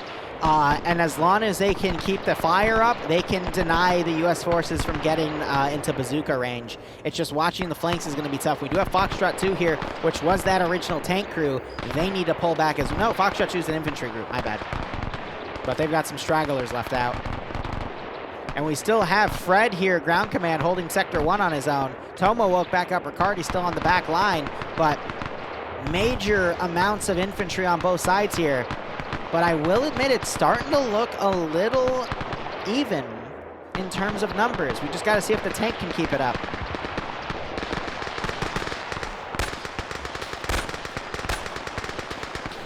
You just see the sheer amount of tracers going out, though.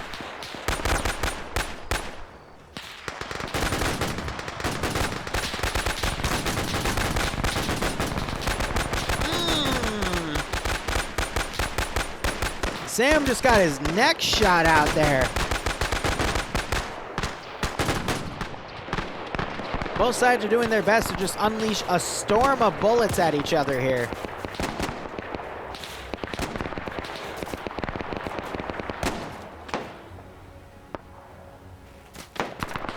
Oh God, I could go for some pizza right now. Otherwise, Fulton trying to run up, he gets shot in the flank while he's running in the open. I would definitely stay away from these open fields. It doesn't matter which side goes through them, because, I mean, look, the tank is now locking down this open field, gets a kill, 2 kills on this team. Mispear has the bazooka,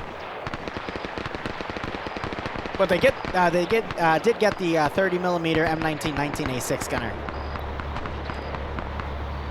That tank getting 2 kills right there. Its first 2 kills of the day, actually. So the other tank, I think, got the other tank kills and whatnot. Mispear trying to pull out the bazooka, but at this range, I think the tank's going to be able to pick him off before he can come up. Plus, I don't think they know exactly where that bazooka's rounds are coming from. So Sanders getting up to his friend's body, but he's now taking fire. 36 minutes down, so there's still plenty of time for the U.S. to go, but it looks like they're actually dividing forces now.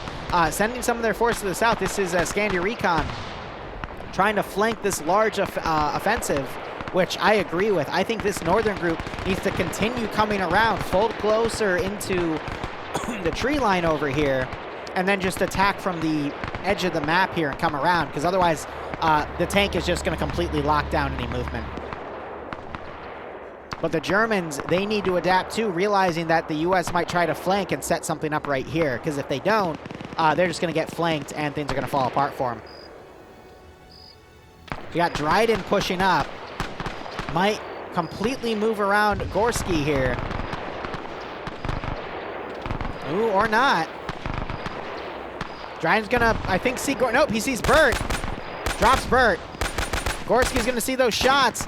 Returns fire with that Car 98. Dryden just ran out of ammo. Smoke grenade going by. That was M83, by the way. Gorski only has one shot to make. Dryden has got full, I think, 8 or 10 round magazine. Or is the carbine 15? It's either 10 or 15. Oh, but Gorski lands a shot. Good for him.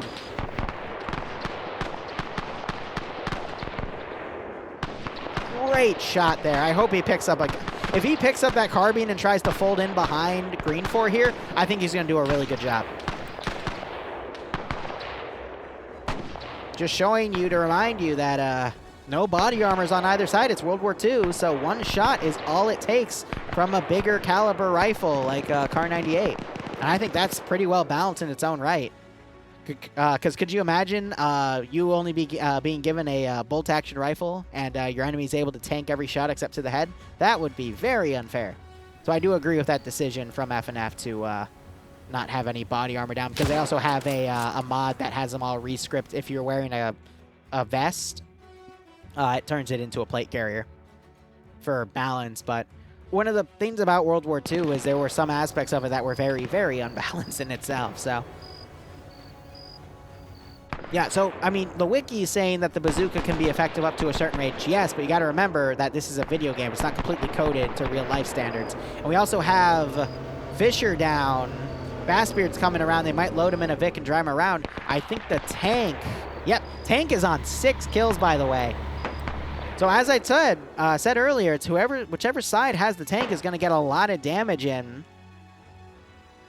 And now the U.S. have kind of lost their momentum here. They're not sending a squad to backcap Sector 1, which might bite them in the ass if they get stuck here and strapped for time. But Bassbeard still has that transport car, so he might be able to drive quickly over to Sector 1. But we got Ricardo now. Ricardi, excuse me. He's trying to get some marksman shots in. Manages to knock out Buckets. Remember one of you saying that they were rooting for Buckets. I'm sorry, but Buckets just had a dirt nap. Oh, Riccardi getting a great headshot. Sam now trying to pop a smoke grenade. Tarnfolk almost getting shot in the leg there. But this is exactly what you want the marksman to be doing in these World War II ops. Just playing it close and personal and getting pickoff kills. But this rifle squad has done a great job of replying by popping up smoke and now just suppressing Riccardi's position. But this is going to allow Riccardi to feel comfortable getting a little closer and displacing. So both sides doing a really good job reacting to this situation. That's also slowed down the squad so they aren't able to come up and assist Scandia Recon and Delta pushing up and around. And that might buy time for the Germans to realize where this fire is coming from and send a force accordingly to defend. Ay, ay, ay. Now the trick is, are we going to see these 3 guys go up and react, or are they being fired upon by friendlies? Nope, they're being fired upon by a German force back here. But great calls by Riccardi here. He's probably going to be on 2 kills. 4 kills. So he just got 3 kills in this group. There's 1 body. I don't know where the other 2 drops were, but I mean, that just shows you he's been doing work, and he's been doing a great job playing this exactly how you want to play as a marksman here. And Green 4, they've got their marksman loaded over here. I just heard AT launch, but it was short again. Like I said, the bazookas in IFA World War II are very short range, but we also have Green 4 pushing up in the open. Looks like Blue 4 has left a hole in their defensive line. That's going to allow for Green 4 to get really close, but I wonder if Blue 4 is trying to bait them in to then deliver that nasty MG42 fire. Yep, so Blue 4 is redeployed to the south here. The sector itself is right here, and they only got a few guys in here. But honestly, Green 4 is looking pretty light on manpower. It's looking pretty even, in my opinion. Yeah, Green 4 definitely has a few more skulls.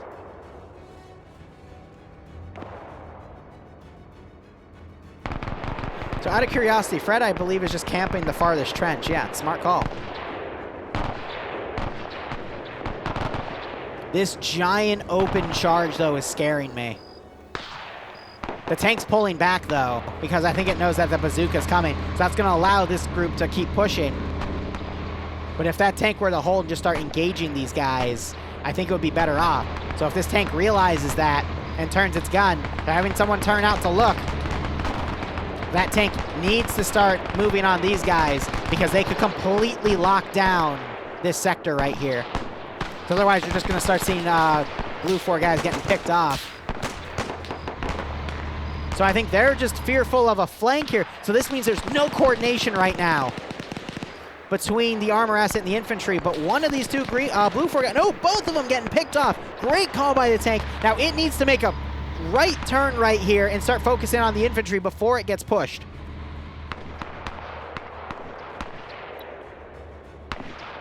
Eight kills for that tank.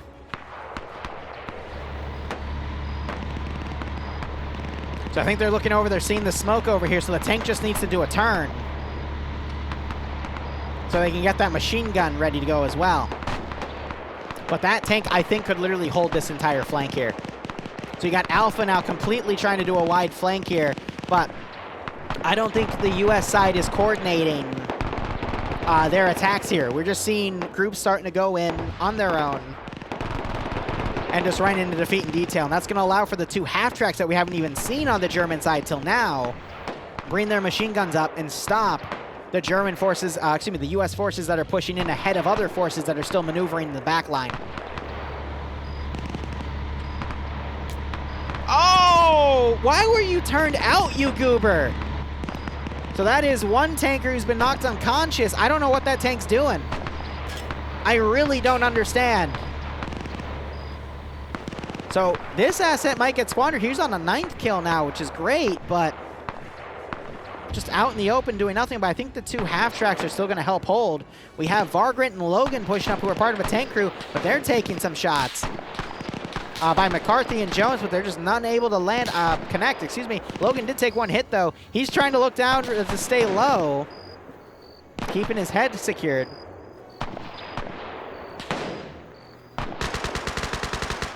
Yeah, Logan going commando, right? A grenade being thrown, gets caught in a tree, though, and it was a smoke. Ooh, his legs gets crippled there. He's returning fire. Logan just dodging bullets left, right, and center. Vargren getting hit. Oh, and he gets headshotted. How unfortunate. Tank looks like the dude woke back up. They're still staying here. Their driver's still active. I'm not sure if he's gone AFK or what, but it's Argicola, who, I don't know. Maybe they're just keeping it there as a deterrent, but who knows? Meanwhile, Yanni has run eyes. Yanni's dead. Never mind. Tackleberry getting knocked out, but U.S. forces are losing a lot of their manpower. They've sent 3 guys back. They're going to have to contend with Fred, but Navy just entered the area, so they know that there's a German man in that sector, because as long as there's a single defender alive, not dead or unconscious in the AO, then the U.S. forces can't capture it. Vargren's woken back up. This flank is popping a lot of smoke. It's going to try to follow in where those other 2 guys went. And the tank is now folding in. I will say, once it starts going into this more suburban area with all these trees, it's going to be less effective. It's really there to dominate these open fields. But if it can come around and stop this attack as it comes in, I think there's a chance. But I think they're just going to hold that flank instead. But that's going to lock down Alpha coming in. Yanni woke back up. Oh. Yanni with some tricks up his sleeve.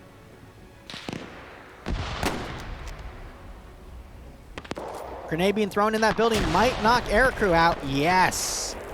Gets the kill. Another grenade thrown. A grenade thrown back a little far. There's Sector 1 being captured because Fred left the AO. Now it's all going to fall to Sector 2. I think the tank is completely delirious here. I think the main gun might be offline. I really don't know, but with this next U.S. group coming in, I think there might still be a chance for the U.S. to win. But so far, with the attacks being so stagnated from each other, I think if these guys can hold as they're breaching in, and this force can then come in along the flank, they'll be okay. This tank is still completely active here. They're just going to let forces get really close to it. I think that's a very big misplay by the Germans. The tank is going to determine if the Germans win this or not, in my opinion. Because if that could lock down this flank and kill all of them before they moved in, the Germans would have this attack in the bag. But because they're letting these forces get right on top of them, because this is a horrible position for the tank. You know? He's not even seeing this one guy right here.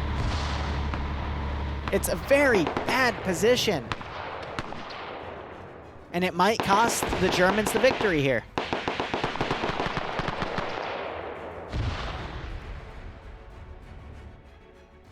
I would say right now the Germans have a slight advantage in manpower, but with the US all spread out like this, if this flank attack is allowed to start and just start sweeping up the Germans on the side, I think the US forces still have a chance. But damn, that one guy getting annihilated by our corps in the MG42. Tank's now pulling way back. Spear has the bazooka out. So this attack is starting to stagnate because of a lack of manpower. Vagrant trying to engage Tackleberry. He's gone upstairs. He's quickly reloading his Thompson as Tackle's coming around, pre-firing around corners. We got Flux, Legal Action Delta from Pepega Pirates, formerly in UPSC. Yanni's still up. I mean, the skull count's looking high on both sides, but pretty even now. And now you're having this northern attack come in. Okay. Stark breaching in, grenades going in left, right, and center. And that actually just killed a lot of the German forces. I think that was Dreams. Where will you be when T-Far strikes Dreams? Shut the fuck up. Oh, God. I'm such a terrible infantryman. This is too close to call, and it's literally hindering on the fact that the German tank is choking so fucking hard right now. Where's the German tank? They redeployed it at the last second where it should have been to be a blocking force, but for the past like 5 or 10 minutes, it's just been very slow to respond. They've kept it in, instead of utilizing open areas, they've just kept it in the town. I think it's going to cost the Germans the victory here, because now you got this big U.S. force that's been allowed to push in where the tank was, and the tank was doing a great job stopping any northern forces from coming around. That's why it's on 9 kills, but they just choked it last second, in my opinion. Yeah, I am a terrible infantryman. I was just completely. I mean, I had a Tommy gun. I wasn't really going to do much with that, but yeah, I don't know. We got Stark leading the charge here. Yeah, but from what I saw, we got absolutely fucking smacked up. With 4 kills. Especially in those early pushes. My radio fucked up, so I could hear my lead, but I couldn't actually respond to him. Very annoying. Vidokovic on 4 kills on a half-track MG42. Flux and Legal Action pushing in. Legal Action going down. Flux breaching in a bunker, killing some of the Germans inside. Yeah, I can see what you mean by this tank. He's on the complete wrong side while everyone just sort of files in. They just completely lost their communication with him. Though I think they just spotted Delta. They were able to take him out. That's the tank's 10th kill. And I think only because of the micro that the Germans have been doing with their half-tracks, they've been able to get the advantage. But Flux doing a great job. Oh, but he gets taken out by the tank as well. Oof. 11 kills for the tank. Looking at Vidokovic, though, that half-track's going to be really effective because they have to run straight into him. Yeah. But he's been able to get 3 kills with it so far. I thought it was 4, but I guess I misread it. That or he just got a friendly fire kill somewhere. Stark's on 4 kills as Platoon 1 HQ's lead. People want me to watch him because of how well he did last time I was here. Wait, who's... Oh, yeah, no, I remember. Yeah, round 1 of EU. It was a crazy one. Yeah. So I would say the U.S. have a slight numbers advantage right now. They've got another group folding in from the west. But we also have Fred, who drove in. He gave up Sector 1. Ooh, Stark's going to get right behind this half-track. Yeah, the thing about this Bedekovich is he's soloing the half-track, so we have to swap between gun. Yeah, see? All Stark has to do is look outside and peek him. But will Stark risk it? Because this is Fog of War. He doesn't know what's out there. Stark's going to know it's sitting still, and he's going to know that he can't move. Okay, now it's starting to move again. Stark's either waiting for it to go away, or he's waiting for it to... Roger, here we go. I think the U.S. is going to be able to clutch this because the tank's out of position. Oh, Fred's taking on Vagrant and Buckets. They know he's around there, and it's just kind of Fred carrying in a corner. Vagrant is coming in. Ooh, but the tank's turning right. Might be able to save Fred. Fred goes in and kills Vagrant, but the grenade knocks him out. Here we go. Stark's now wrapping around. He's going to come up behind Nelson here. Max putting some shots on Bedekovich. He's able to get into a building. That tank now at this point needs to just come right into the AO and hold. Yeah, he's because just staring at Fred right now. Oh, Fred yeah. back up. How many people have they got left? They've got 1, 2, 3, 4, 5 in the zone. The tank needs to come into the zone at this point. It's I think it's just completely done though. Yeah. I was going to disagree with you on the Americans winning, but now looking at it with this tank just sitting here stationary. If that tank hadn't moved and held that line, I think we'd be seeing a much different story because they would have completely nullified the northern push, allowing the Germans to focus on the northeastern push on the MSR and still keep their numbers. Buckets kills. Yep. But DeSinker's coming up and gets a handgun kill on Buckets. Now you got the tank overwatching, killing Stark. Oh, did Stark? Oh, Stark got killed. Yep, Stark pushed in to try and kill Holt, but the tank was overwatching from the open field. And now the tank's looking left. It sees Bassbeard and his assistant. His assistant goes down. Bassbeard also getting picked off by the tank. It's 13 kills, I think. That's 11 for Skelenar, who pushed out. He got his 11th kill on Buckets, and then Lima's now firing. That tank the tank's gotten 14 kills so far. Yeah, the kill's going to the commander, even though I think it's Nielsen going to killing Max there. Oof. Oh, you know what? Maybe you just casted Curse. I think you just. I might have just casted Curse this, and now we're seeing the U.S. losing steam here. It's looking pretty even, but yeah. I don't know if Green 4 has any AT left because it was Misper who had it, but I don't see Misper in the AO anymore. I fucking team killed Omega. I feel so bad. Nice one. But I did get a kill after that. So you broke even. Hooray. Yeah, I'm never playing with Scanny Recon again because I dragged them down. I dragged them down hard. Big oof. So, can I give you some insight, Liru? Yeah, sure. So, communication is proving to be extremely difficult with the World War II mod. Yep. Golf misheard directions, went down the MSR, almost got killed, wasn't listening. I saw that. And then we kept having this issue with, I don't know if it was with TFAR, but it was like across the entire company where some people weren't reading us, like at all. The radios are only 3 kilometers, and that's on perfect terrain. This was very hilly terrain. Yeah, just to point that out, as I said before, I could hear my lead, but I couldn't respond to him. Every time I keyed in on the radio, he couldn't hear me. Yeah, it was just really weird. And then, Hands. Oh, is Nelson going to see Hands after the first attack, we kind of lost steam. And yeah, Nelson saw Hands, takes a couple shots. It is what it is. To be fair, though, this is close. This is really close. If Nelson gets taken out here... Oh, flanked by Kashmoko. Just Holt and Koak left. Kashmoko. That's his new name. He got Kashmoko'd. He got Kashmoko'd. So number-wise, it's even, but there's only 2 guys left in the AO. That tank needs to push into Sector 2. If that tank stays there, I think it's going to be GG. They're still trying to kill Max in that no, the tank house. Doesn't count towards the numbers. Oh, it doesn't? In there, it's not going to be taken. No, because imagine all the tank would have to do is sit in there, and then they'd never be able to kill it because they'd have no AT. If I'm not wrong, Maz, you're the mission maker here. You're the one who should No, know this. I'm not. This No, is I mean, hardcore. I know. Koak got knocked out. He woke back up. Oh, yeah. I don't know. I don't think it counts. Yeah, I don't know. I think even if the tank goes in there, it won't. Well, they need to go in and dismount then, because that's 4 extra infantry, and that could turn the tide here, because otherwise it's 2v5. 2v6. If Max gets in there. Max is unconscious though, or is that Michael? What they need to do is they need to Oh, stick you're the right, on tank the in north a side. nice. They need to stick the tank in a nice position, and then driver Max is and in there. commander need to get out. Actually, yeah, they have 6 in there now. Zimli and Vin about to get into Yeah, contact they keep with going Koak. in and out. Koak, There's come on. just- Get fucked, Koak. Come on, Zimil. When he's kills, so Zimmel's got no kills. Oh, he's Koak has a bolt action. Koak has one. Oh, M1 carbine, let's go. oh, he throws a nade. How do you miss a shot at point blank?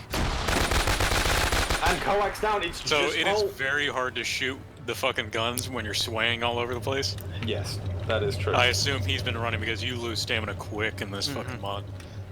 I think it's GG. Like, unless the tank just... Unless they coordinate with Holt for Holt to stay in that building and the tank to overwatch him, it's... Well, the thing is that to get to Holt, a lot of them are seemingly going to push on the southern side, meaning a lot of them are going to be straight into the tank's line of fire. Line of sight, sorry. Yep, here goes.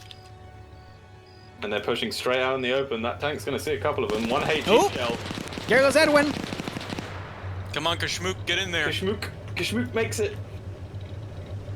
Now he just has to take on Holt, who Holt has a Thompson. Ha! What the fuck? Where do you get that She from? stole one. Yes, you're going in the right way, Kashmook. Yeah, but Kashmook has a what? Is that He a has bar? Oh, he has a bar. Oh god, that's the best weapon for this right now. It's an superior weapon, but you know that Tommy will pack a punch if he Kashmook's shoots got it. faster. Kashmook's got it. He can He hear sees the him. door closed. Come on, Oh, Kashmook. no, Holt can hear him. Open the door. Oh! This is why. This is where never everyone knows understand. he is now. Why do people not run? Why do people run? For Wait, a door? wait! Slenar's running into the AO! No. He has 12 kills! Let's go, buddy! Elite troops! I don't think Sklenar has actually. I know, he's just the commander of the tank. Tank's also now pushing into support! Oh, Flammenwerfer is.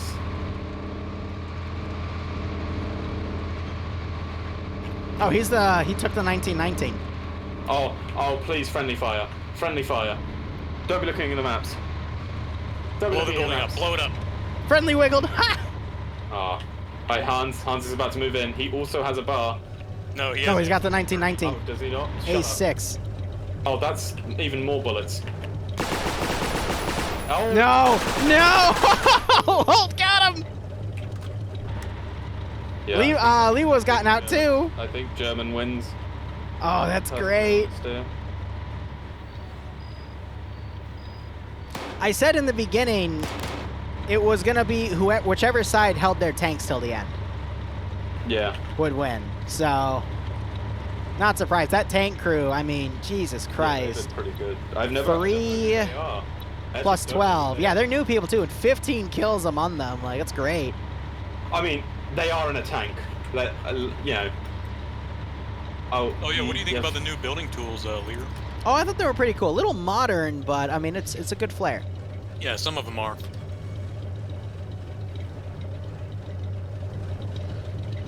Now here comes silence. I think this is it for 420 remaining. We're done. Yeah. Max, Zimli, and Vienna are going to be like, hey, we need to start moving, but they're going to run to this building and bang, tank. I don't think they have communication with each other. Yeah, I don't either. know. Yeah, Max definitely But doesn't. they're all going to know that, you know, time is running out. Oh no, that Pendergast was looking right at Max almost. If Max turns that corner, he's gonna get schwacked. Oh, please tell me he gets schwacked by the fucking I don't think he cannon. has the tank has the proper defilate on the coax to decalation. make that shot because the half track's in the way. Yeah, It maybe. doesn't have the correct decolation. Come on, Max, get some. Ooh, balls Max is going. overwatching that window. I think he saw Holt. Oh yeah. Are any of them... No, Holt's a floor away. Might have So seen he's Liwa. lead. Oh, Liwa grabbed the 1919. Two team leads and I think a rifleman. They could have blown up the house. Yeah, if they got all a, have M1 carbines. Oh, here comes Zilmi and DJ. Yep. They see each other in the map, so they're gonna actually kind of go over there, I think. Ooh, but they don't regroup with Max. The end running in. He's about to get seen by Pendergast. DJ runs right. Yeah, he hasn't got the depression, but obviously they're gonna hear those shots and they're gonna be like, oh wait, there's someone outside. Grenade the tank. Zimli goes in. Why is he Look looking? up! Look up! What are Zimli. you doing? Zimli, look up! 1919 execution, baby. Oh my god. 2v2, except one side has a tank. VN, he can't hit you. Just run. No, DJ wants to, Fucking Saving Private Ryan. what's that act? Yeah, fucking Saving Private Ryan in the frickin' Panzer. Pistol. Oh my god. Jesus. What's the smoke on the tank? You cannot hit what you cannot see. Exactly. Oh, here he goes. VN with the carbine. Max running in as well. That's a good call, smoking the tank so it can't see. Yeah, but also the building has also gone up in smoke. Excellent. Less than 2 minutes remaining. Did Max just get... Yep. Oh my god. And Holt! Holt ran out of ammo! Now it's Lee with the 1919! Come on, VN. Come on, VN. Come on, 1-1! This'll call the game! He's got a Browning, though. M1 carbine versus Browning. Oh! And the Germans take it home. Almost. Oh! That was a good game. I think if the 1919 pushed out first, he would have gotten killed because his barrel's longer, so it would have given the US guy more time to react, and he would have gotten the kill at that point, but holy crap. Yeah. That was close. At the end, that could have gone either way because the tank just started choking hard, but it pulled through in the end and made a great call last second to join into the fight, and that's what saved the German side at that point. Yep. All right. I'll see you later. Yep. See you guys when you die in round 3. Yep. I don't know what to do in round 3. I don't know what to do. What do? I can't squad because of shit. Poor Stark. Yeah, he ate it by the tank, but he was doing really well. I'll try to get a pick. Okay. All right, guys. Goodbye, Liru. See ya, man. We're going to go back to YouTube.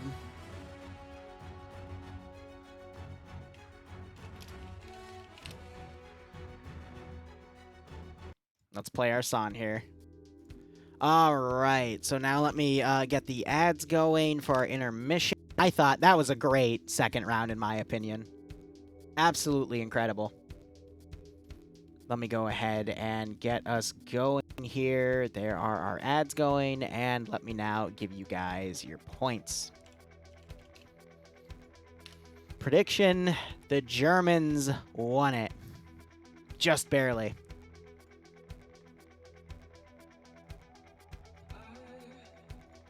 All right, round 3, it is going to be Murderous River.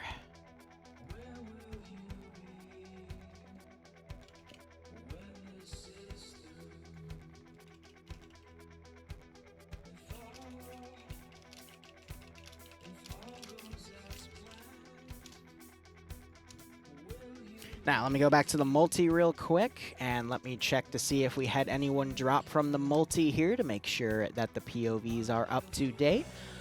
But otherwise, as I'm doing that, I want to thank you all for joining me for this nice shoutcast of FNF PvP. I hope you keep enjoying the rounds, and I hope you enjoy your time here. Looks like everyone is going to continue streaming. I don't see anyone that has dropped off. Excellent. Is round 3.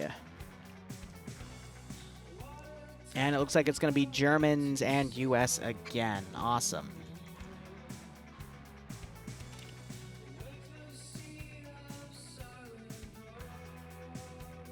And once again, the US are attacking. So same thing for all of the rounds here, just to kind of get everything going here. What's an SDFKZ250? Let's check that real fast.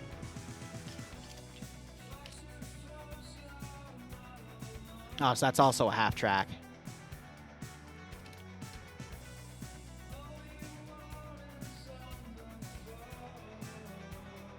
Oh, and they also have a 222 scout car. Nice. Probably not with the autocannon, though.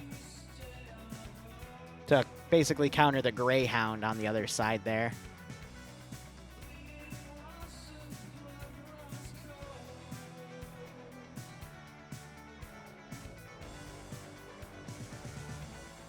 Okay.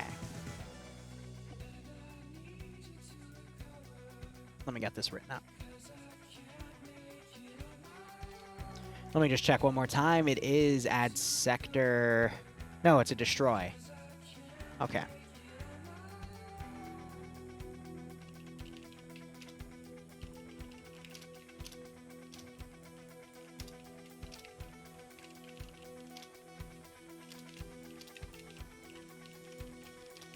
M8 Greyhound and 3 half tracks.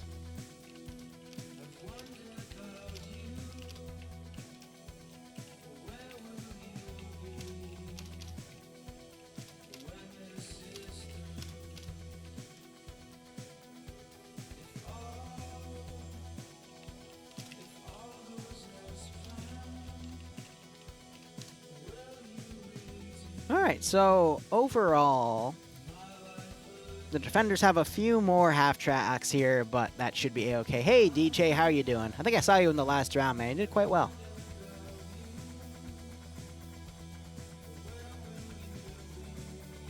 Everyone calling GGs. I appreciate that. No more bro speak. We've already had enough. And otherwise, we're going to be down to 100 players for this one, which is going to be nice. It means things are going to be a little more tactical, but we'll probably get back to up to 124 players in the first round of NA, which will be in about 2 hours, 15 minutes. By the way, if you want to come in and be a part of FNF in these PvP aspects, because they're going to be doing World War II PvP all month, feel free to do !FNF, hit the enter button, and it'll tell you how to join in. I don't think you'll be able to make it to this round, but you'll probably be able to make it for the NA round, which will be equally as fun with a bunch of new stuff going. But otherwise, hope you're all doing a-okay. And now we just wait.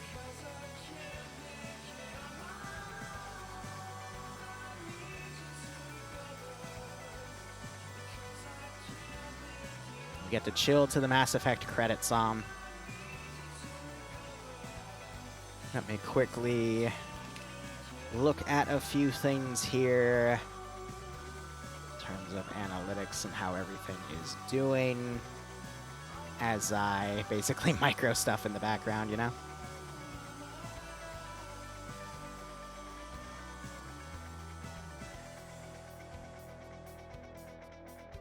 All right, cool. So, in a few days, we'll be having a video that comes out talking about YouTube analytics and a bunch of algorithm exploits to do in YouTube. Some of it is known because people like Spiffing Brit released it. Some of it is fresh. And also, we're going to talk about strategies on things that aren't necessarily exploits, but what the algorithm's looking for. We tested it across 8 different channels, myself and 7 other YouTubers, and we also looked at analytics from a bunch of other YouTubers that were doing things.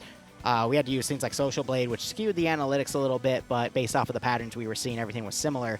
But one of the things I noticed is no matter what I do, every 45 to 60 days, my analytics will crash down because I think this is a feature of the algorithm itself, but if you're going really viral and you're getting a lot of attention and whatnot, within those 45 to 60 days, YouTube will quote-unquote reset your track on the algorithm and put you back to a previous level where your analytics were by basically not recommending your content as much.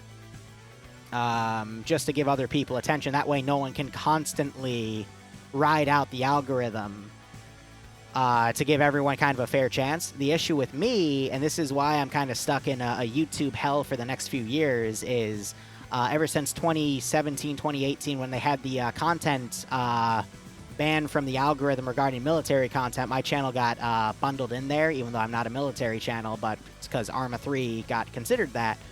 So I had years of really shitty analytics. So every 45 to 60 days, even when I'm doing all of these things, not even exploits, but, you know, just doing patterns that YouTube likes for the algorithm, they'll still crash me down every 45 to 60 days, down from like 30 to 40K views a day down to like 13 was the latest pit there for lowest amount of views. So it's just a matter of constantly rebuilding yourself and keeping patterns going. But now that I know all this information after talking with the other channels I was working with, we're going to get it released. They're going to test a few other things later on, but we all decided we got all the information we wanted to do what we need to. Because honestly, YouTube is all about the treadmill. You know, just constantly releasing a certain amount of videos a day, a certain type of videos that YouTube really likes with the algorithm, and doing it consistently every day. If not like every week. And funny enough, if you schedule videos too far ahead, for whatever reason, YouTube's algorithm doesn't like that. You have to do it like, you have to schedule it for the week for whatever reason. It's weird. But otherwise, we're going to gear up to the last round. It is going to be about, looking pretty even right now, but only a 10% numbers advantage. I'll be curious to see how this one goes. Murderot River has a nice river going through everything in the center. But let's see. Let's switch back to our Call of Duty music here now that the intermission song is done. And nonetheless, I hope you all continue to keep enjoying the content. And I hope you find the information on the analytics insightful. And at the very least, if you ever think about starting a YouTube channel, just make sure you don't fall into that pitfall that I am currently in, because it is a pain in the ass. It's a cool strategy, though, because what it's supposed to do is it knocks you down to the analytics that you were on, like, the previous rotation. But if you get to such a, you know, a constant level of analytics, then that just becomes your life, you know?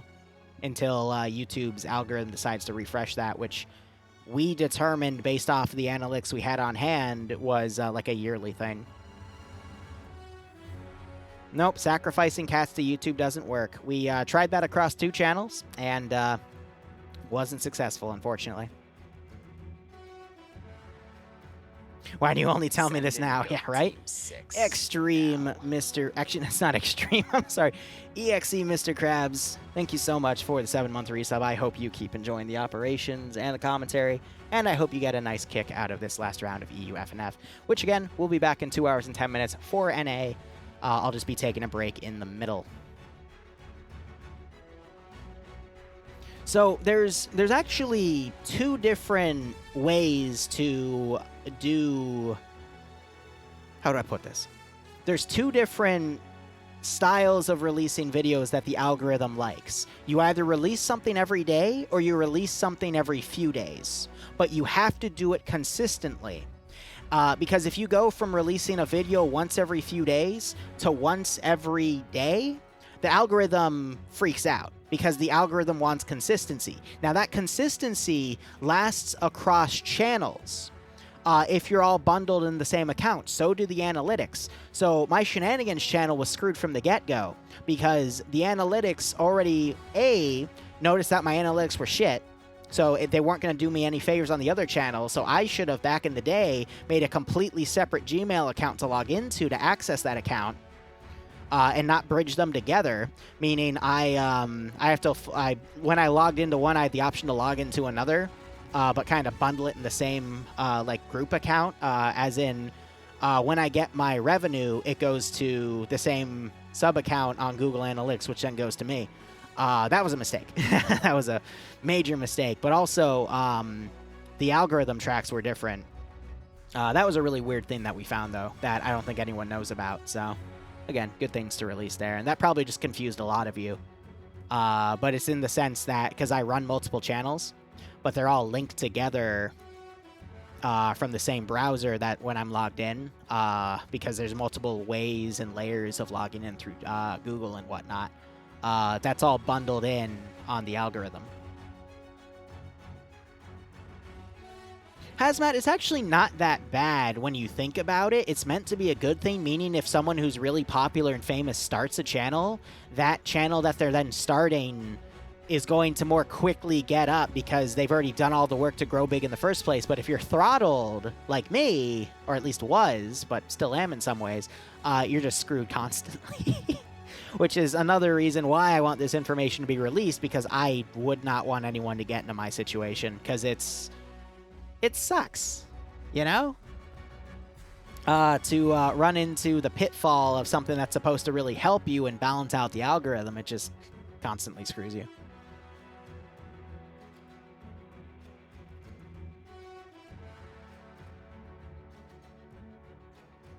Larry, I'm sorry, I forgot to say hello back. I apologize, man.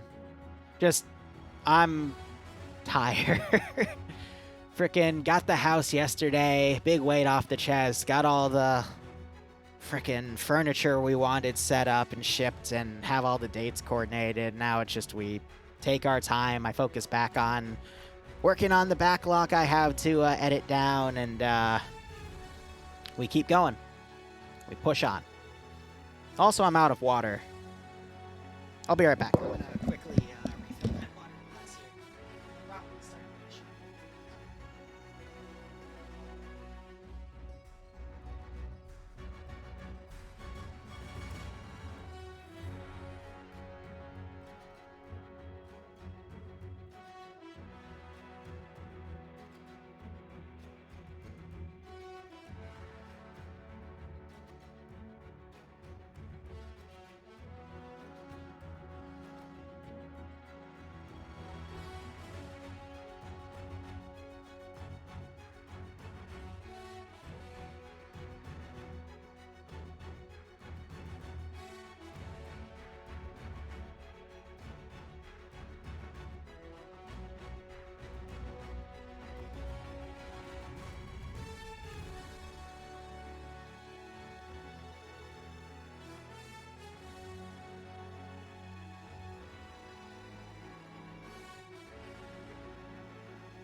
Okay. It is going to be a river defense. Nice. All right, let me run the prediction.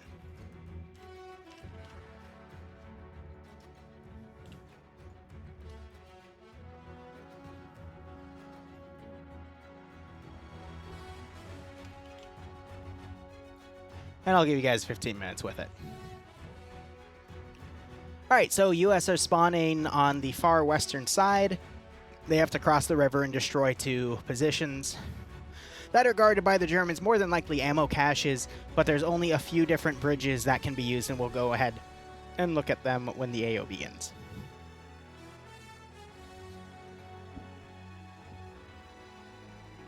Hazmat, I think what's really nice is we do have some tennis courts nearby, and we have another couple we do double dates with and hang out with that also do tennis, so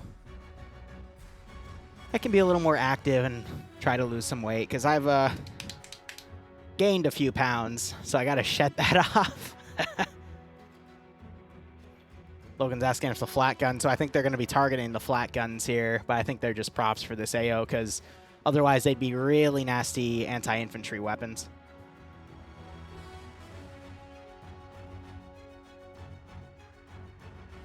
Righto, Red Eye. Well, I hope you, when the video comes out in a few days, I hope you're able to use some of the strategies in it, because we will go into a lot of like channel growth strategies on how things work, and I hope you can find something insightful in there.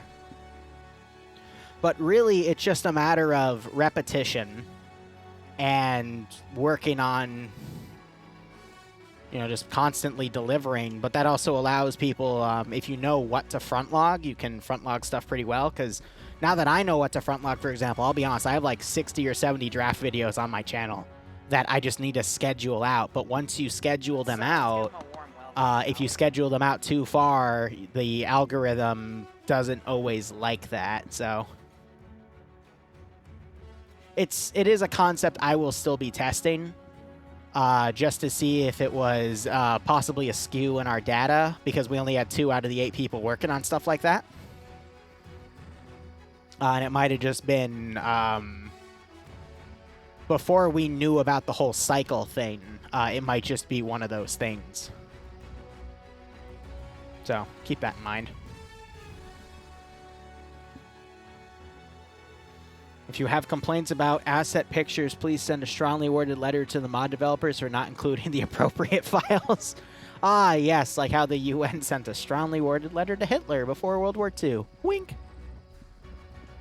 Red 4 has a tent, they win. We don't even have a red 4, though, unless you mean green 4 is your red 4 here, because I know some people do define it like that. But yes, it is World War II PvP today. So anyway, let's get into it here. So the U.S. forces here are the green 4 guys. We're going to be seeing... Honestly, I've been seeing a lot more M1 carbines compared to M1 Garans, in all honesty. Like, I finally just saw one M1 Garand right here, but everything appears to be a carbine. I don't know if they did that for balance. Maybe because the carbine has a smaller caliber, so it's less deadly. That is the only thing I can think of for FNF balance. So the Garand is only given to a handful of guys in the squad, I guess. But otherwise, they've got transport trucks to go in. They got the Greyhound, and they have 3 U.S. half-tracks with 50 cal Brownings on it. Nice. And they've got the command team giving a brief right here, and 1 Willys Jeep for the command unit to drive around. And looking at the roster here, we got Riccardi, who was the blue 4 marksman for the German side last round, get some really nice hits in from the rear. Now taking up command, Stanners is going to be the marksman with the scoped Springfield, aim at the Sarge being his medic and Lusode leading that group. Again, I would think the X-ray teams would work better close with company command, not doing elaborate maneuvers for the sole purpose of recon, rather getting in a little closer so their marksmen can comfortably get a few kills. But that's just my opinion. We've got Fonge, Slidender, Snow Owl. Not sure if he's related to Night Owl, who's another great player. SVFC, also they're doing the enhanced movement jump around glitch, where if you do a spin and do enhanced movement, it knocks your character's alignment off. And as you can see, he's actually knocking vehicles around and whatnot as he glides around. But we have Omega, Enaby, Scandi Recon, Grav, Slushy. I'm seeing a lot of names I don't recognize either, so I think that's just people coming for the World War II FNF, which is really cool. Swola, Misu, Ash, Tackleberry, Nox, Tass over here. ML's also in here. Logan is with Nimia and Finn. That's pretty nice. Yeah, but as you can see, that exploit, you can kind of glide around really well. Finn has a lot of practice in doing that. But it's all about getting the timing down to then get that set up pretty well. But I would say overall, Green 4 has a pretty good group there. And they did win the first round, which was pretty nice. But, ooh. Oh, dear. That's no bueno. Oh, hey, I found his leg. Oh, no, that's your leg. Okay, well, I don't know where his legs went, but clearly they're not there anymore. So you got a Sherman that's down right here. Nice little aesthetic there. And we have the German side. Ooh, little laggy to come in here and load this bridge and all the assets right here. But we have a flat gun over here and another flat gun over there. Those are the objectives for today. I believe their simulations are disabled. That or they just don't have any ammo, because if their sims were disabled, they wouldn't be destroyable. But otherwise, the German forces here... You're going to mainly see Kar 98s, a few G43s, some grenade rifle adapters for the Kar 98s. I'm not sure if the... I haven't seen any grenade rifle adapters on the US side all night. Usually it's for the Garans. But they have some short-range AT in the Panzer Shreks. Or is it... I always get those damn things confused. I think the Panzer Shrek is the reloadable one. The Panzer Faust is the single-shot one. But feel free to correct me in chat. And otherwise, a lot of MP40s, an SG44 here and there. It's given as an auto rifle. Interesting. Otherwise, looking at the numbers here, we got Resurge commanding. I've been seeing him command as of late. Panzerfaust is a single one. All right, yep. Glad I got it right this time. Arcor on that side, Vargrant, Shy, Bassbeard, Bacon, Buckets, Jib Style, Green Thumb. Honestly, all these guys are veterans here. Got Badokovic over here. Norris is with them as well. 4IB guys, UPSC or Peppa Pirates at this point. I can't tell who's who at this point. I think it's Peppa Pirates, though, because I don't see Clown with them, and I believe Clown is still UPSC, but it's, I honestly can't remember. Misper's over here as well, Broken. So, yeah, good rosters here. Greenford definitely has a bit of a numbers advantage. Yeah, another, I want to say 2 elements worth, so it's a good chunk of AO there. But otherwise, we see the 222 right here, and then the 250, which is a smaller half track that was noted earlier. Is that a 42 or a 34? I can't tell. Looks like a 34 to me. Otherwise, we have the 222 with a nice autocannon. And then we have the 3 static MGs, which one of them has accidentally put floating in the air to our standards, and one is a sit-down. And then we have the bridges. So let's quickly look at the bridges here. This is the main bridge. They're taking the wheels off the trucks and trying to set up a defensive perimeter with those wheels. That's always funny to see. We have a footbridge all the way to the north, which only infantry can cross, not vehicles. And then all the way to the south, we have another secondary bridge that was just included in the AO. And this one goes into the water a bit, but it's not deep enough to sink anything. But otherwise, give it to me. 8, thank you so much for the tier 1 sub, my friend. I hope you keep enjoying the operations, and I hope you get a kick out of this scenario. And Willow Tree giving out another 5 subs. If you got a sub from Stone Willow Tree, make sure you thank him. Otherwise, I hope you all keep enjoying the operations nonetheless, and I hope you get a nice kick out of this scenario. So it is important to note that all of these boxes right here represent customly placed buildings. So they've actually added a lot into this AO. They've made it a lot more creative here in adding a lot of things for players to get in. So this is not the normal map by any means. They've added a few buildings here as well, and they're enterable. Or some are enterable, some are just for placement, but the big giant windmills, for example, that's pretty nice. But they have a custom script that has these little boxes spawn for anything that's custom placed to at least let the attackers know that there's something special there, as well as the defenders if they want to go check it out. That's why you have this area here blacked out, just to show that there is something special there.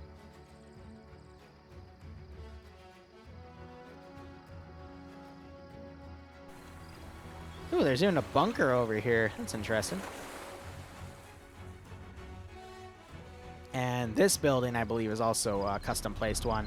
Yeah, because they added some burnt guys here. Ouch. So yeah, there is no rule about blockading. Actually, no, there are rules about blockading the routes in, so I'm not sure if that would be a violation or not. We also have Not Bay in here, which is actually T5 Bay. At least I think it is, but he is one of the top players. And they have a nice flagpole right there. Yes, I'm playing COD World War II music because it's fun. So yeah, these guys are playing Jenga with the machine guns.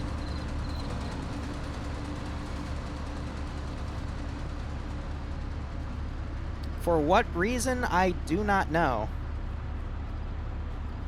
He's not a T/5 anymore, just Not Bay. I don't even know what the T5 meant in his community. He left? Oh. Shit. That explains it. Still, he's honestly one of the best players I have seen in FNF, period, so glad he still plays. Yes, that's another custom building. Honestly, all the Germans need to do, it's cover the fucking bridges, you know? I would say cover the town, have one squad like right here to hold the flank, one squad on the bridge, one squad internal, and then one squad covering up here and you're good. Maybe rush something down to cover the southern bridge, but That's all you need. Oh, you're T4 Herb. Nice. You're also pretty good, in my opinion.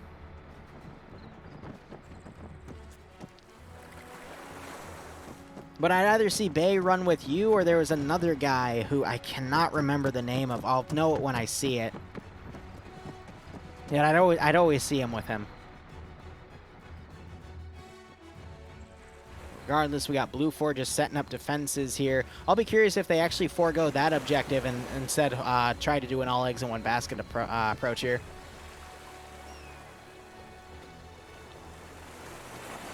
Herb, I would say, I mean, he can answer it himself, but usually you don't see a lot of 29th ID guys play because the 29th usually play in the NA branch. Yeah, exactly, because they'd be at work at this time, you know? Similar to Barbarian, you know? He's NA like me, but he picked up a full-time job. I'm lucky enough to have this as my full-time job because of all of you wonderful viewers, and I am thankful to the world and back, or no, that's the moon and back, for you guys allowing me the opportunity to have such an ordeal. So thank you. So I don't know what's going on right here. I think they're organizing, it's 4IB organizing with some members of Peppa Pirates. I could see them using a machine gun bunker to lock this position down there. Oh, shut up, Hazmat. Let me say my piece. Righto, Herb, I'll be glad to see you for NA.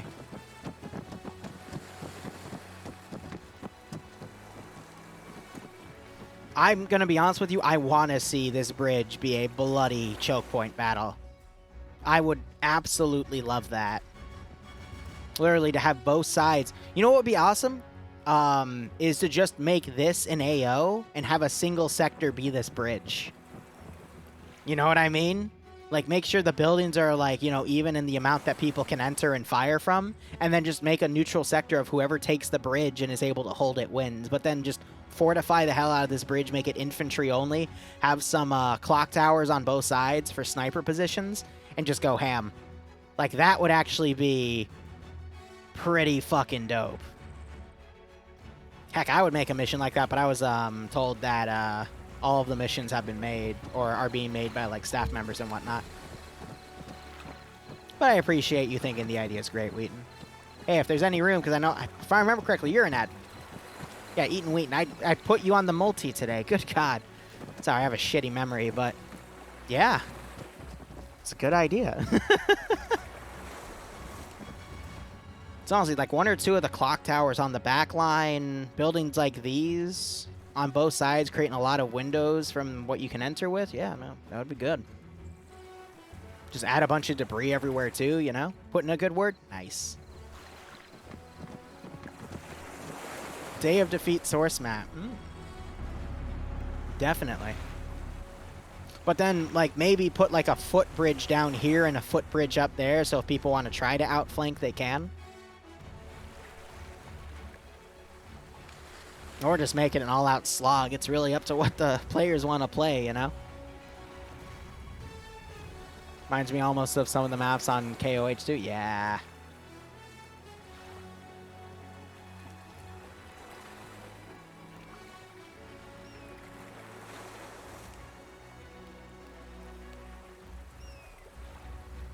One minute remaining. Did the yeah, I think the prediction finished. I didn't even notice. Who, what are the point values for this latest prediction here?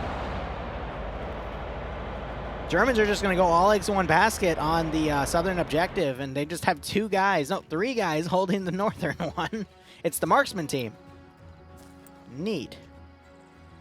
35K blue 4, 27K on green 4. That's fair. Yeah, I would imagine after the third round, everyone's done with the, you know, crazy betting, because now I think everyone's realized that these can get pretty damn close. I would bet on the Germans here too, just because of this AO, but honestly, I think if the US were to find a way to get everything across the bridge, so like if they were to rush down to the southern side and get everything across and attack from the south, and then do a wide flank and hit the northern one from the south too, I think they would have it in the bag, but I doubt we're going to see something like that. Well, too late, Tootie. Exactly what Larry said. based off of what I've seen, so there goes the round. A big German force is actually pushing to the edge of the town. Okay. But yeah, based off of what happened in the previous rounds, not counting what's going on right now, I think I would say the Germans, because in CQC fighting with all those spare MG42s, I think the Germans would have had a nice advantage there. So you're hearing gunshots because the Germans are going to start knocking out windows. So you have the Willy Jeep going south, and a lot of the forces coming on. They're just going to drive down the MSR. So we're going to see a classic slog fight, because otherwise you'd see these guys going around south to hold the bridge. But looks like the Germans are being a little proactive on that too. They're sending the 222 south to cover it. That's a smart call. Because hey, if they could then cross from right there and lock that area down, that's another good thing. Liru just cursed blue for? I know. Anyone I say that I think is going to win is probably not going to win, right? I did say the U.S. would win the last round based off of the previous round, and the U.S. lost by like 2 guys and a tank, so anything's possible.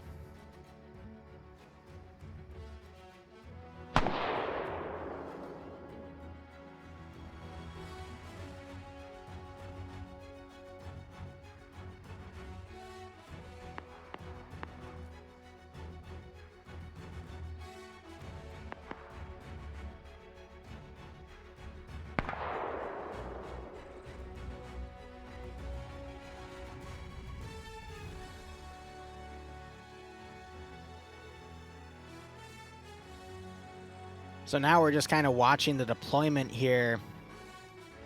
Green 4, I don't know what they're doing now. I think they just wanted to stick to the MSR. But I'm seeing a lot of their forces divide around now. While Blue 4 crossing the river here.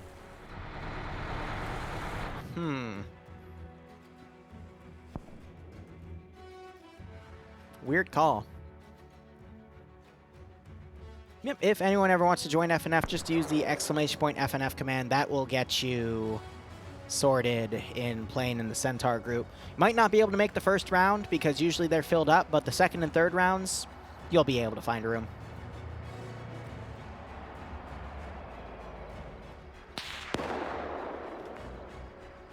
Close shot right there. And Stark is in this bush right here with AT ready to go. He's going to see these U.S. forces running up. Buck's trying to get a far marksman shot into U.S. Foxtrot here as we're starting to see contact now go on. I don't think there's another bridge up here. I'm going to quickly look. Yeah, past that footbridge, there's nothing. So I guess these guys are going up here. Sometimes there's a castle up here, but in this AO, it's just a little village. There's so many different versions of this map, to be perfectly honest. Stark going up, firing AT into this transport truck and destroying it. Okay. I think he was just gonna don't get to see if anyone was lingering around it, but now you're having TAS frontline this attack here on their own as the rest of the U.S. forces are still setting up. Fisher's driven back with that truck. I think Green 4 down at the south. This is X-Ray scouting things out. And now you're starting to hear some shots here. Oh, someone just got picked off. Was that Stark? Stark is one of the new fan favorites. He got the vehicle kill, but he didn't get the infantry kill. I think it was Flux. Let's check Vonk and Flux here. Flux, yep, on 2 kills. He's got a grenadier weapon too. Firing it a little high. But if he were to tune it down a little bit, I think he would get it in a... Nice. So what's funny about the grenadier weapons is, as you can see, he's firing a bullet, but that bullet's also pushing the grenadier round out. It's weird how those ballistics work. And I love how 3-4 IB guys are chilling in the wheat field here to do an ambush. That's pretty awesome. So far, no blue 4 KIAs, but Indigo Fox died and Connor have died. Those have been Flux's 2 kills.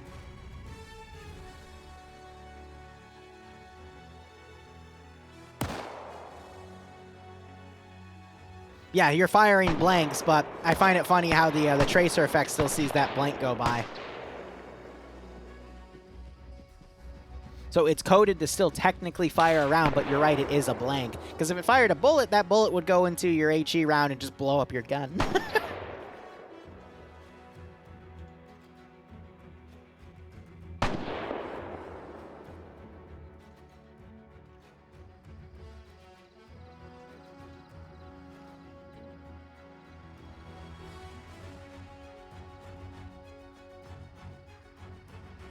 It's 1 life. All FNF rounds are 1 life, except there was a long time ago they tried doing a recurring mission with respawns, and they said they'd try more, but that was back in August or September. And it's now June. So I think it's just one of their projects they have on ice, which I understand as someone that has a lot of projects on ice myself. Oh, they got the Browning over here. But they have completely pushed Foxtrot back here. So now the question is, how is the U.S. going to adapt to this? Because they still have a lot of forces deployed right here. I think they're going to start pushing for the Southern River approach. But the 222 is right here laying in reserve to be told by this recon group to push up. Now, who is this over here? This is Pickles. Looking at his first-person POV, he sees X-Ray. So I wonder if he's going to tell this 222 to push up and engage that X-Ray position. Because this is not Blue 4 X-Ray. No. Okay. This is some elements of Alpha 2 that have pushed down to help cover the 222. Maybe they're just waiting to see if a larger force will come in so they can have the 222 come out and just annihilate them.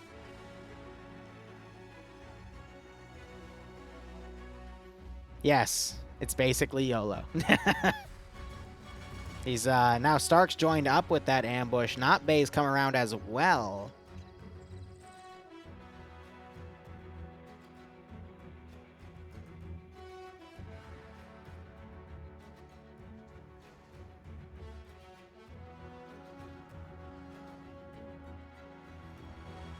And what's up here? This is some sort of Overwatch element. This is the Greyhound in a really nice Overwatch position.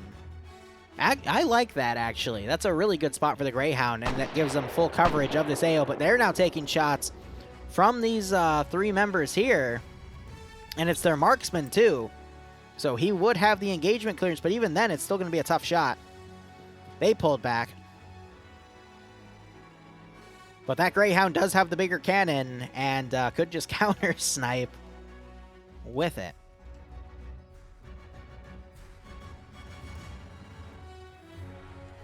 So X-Ray for Green 4 has mounted back up in this vehicle. They're now pulling away. I'm not sure if they spotted this group over here, or if they're just going to pull away to try to get eyes from a different angle on the main bridge. But now the fight's going to stagnate a little bit, because Green 4 tried to come into this town and met resistance at the outskirts of the town, so now they're not going to try to push in.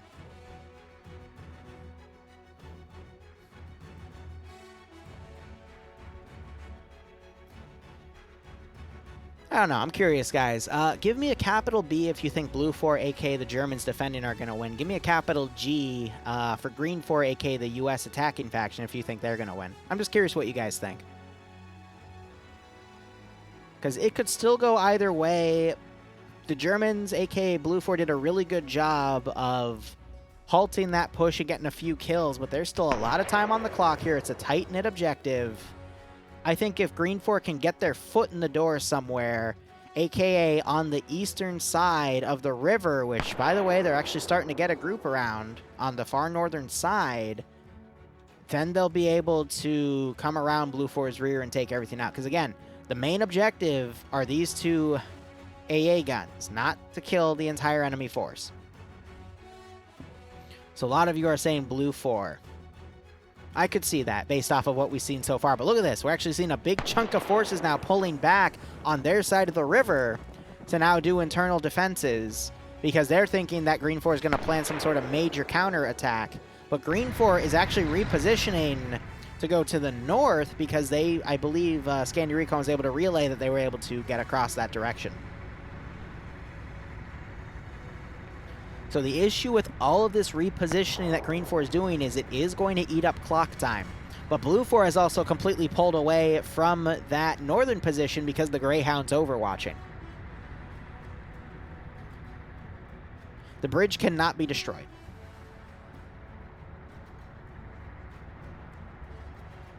I think it's still too early to say if one side's lost because of how everything's going here. Green 4 still has a good chunk of manpower to deploy. They've got a really good overwatch position for their Greyhound. But I don't think we're going to see the main fight happen for another 15 minutes at the least, because Green 4 wants to find a comfortable way to get all their forces across. But there isn't a comfortable way for them to get their vehicle support over, which means they're going to be down their half tracks with that 50 cal on every each of them. And that might serve to bite them.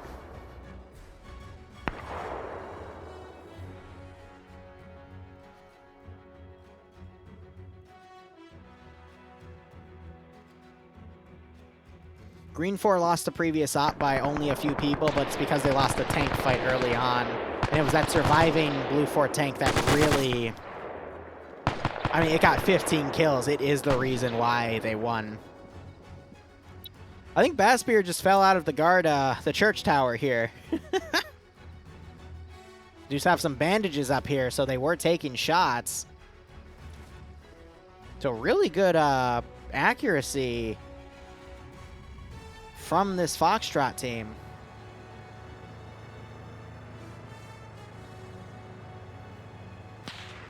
So there you see the half tracks deploy here. They're not amphibious though. One of them already took some fire. Interesting enough, I think they just hit something. So I think they're gonna forego it and just cross through the river, as Charlie 2 for Green 4 has already done that on the far northern side.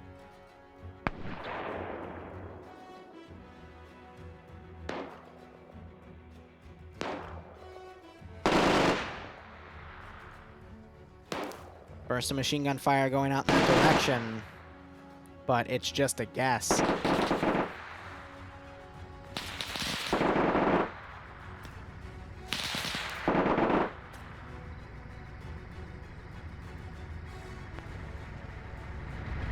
There's another half track going around.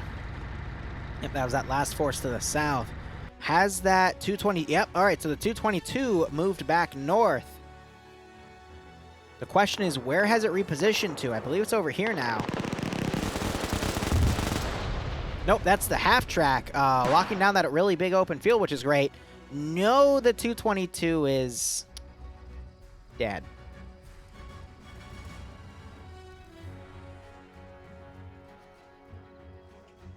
So it just armored itself against 2 trucks and died. Because that's where the crater is. Where will you be when Arma physics strike? So, Blue 4 losing their autocannon to negligence might have just bought the U.S. some leeway here to get their forces across. That autocannon would have been really, really scary for the U.S. to deal with, but now that they might have honestly seen it gone in the air right there from the Overwatch position, so it's 50-50 whether or not the U.S. knows they don't have to deal with that asset anymore. But yeah, stuff like that happens a little more often than I'd like to admit in FNF, in all honesty. They can't see that far? Yeah, that's fair. I will admit, in the spectator seat, I get a full max range to put out. They don't get this far of a range to see, though. But even then, it just means the U.S. are going to be a little more... they're going to keep being cautious, thinking that the 222 is somewhere around. But hopefully that caution doesn't slow them down too much. The Greyhound can see about 100 meters past the windmill. Yeah, all right, so that is about that, which is 1, 2... That's about 750 meters. Yeah, so the Greyhound can't see into this next town from that Overwatch position, so...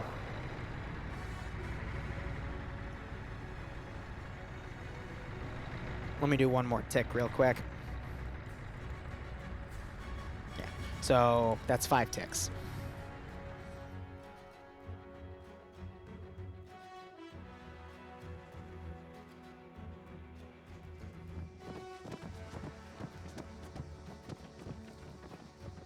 So we still have not Bay waiting around back here. All of the German forces have invested in an all eggs in one basket approach. And I think that they're thinking that because they have that bridge locked down, they know they don't have to put a lot of defenses on the south. So they've got this big L-shaped defense to guard the bridge and the northern flank because they pulled their forces back from the northern objective because they had that the U.S. had the Greyhound on Overwatch. So U.S. are going to deploy and try to bypass that bridge choke point and just attack from the north, but the Germans have done a really good job of predicting it. Now, these look open, but these trees, specifically these tree lines with these bushes, can allow for a big chunk of concealment to allow the U.S. forces to practically get right on top of this AO. So because of that, I could see this one German squad getting overwhelmed by the sheer amount of U.S. forces that they might have to fight. It was only German tank troops, tankers, if you will, that had the meth chocolate. It was in a red chocolate bar, and I forget the name. But that was only given to the tankers.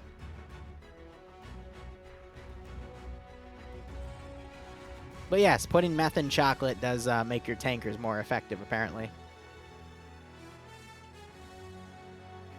That might have been why the 222... he went too hard, too fast, and now he's dead last. Okay. Oh, the regular infantry just got straight up methamphetamine. Okay.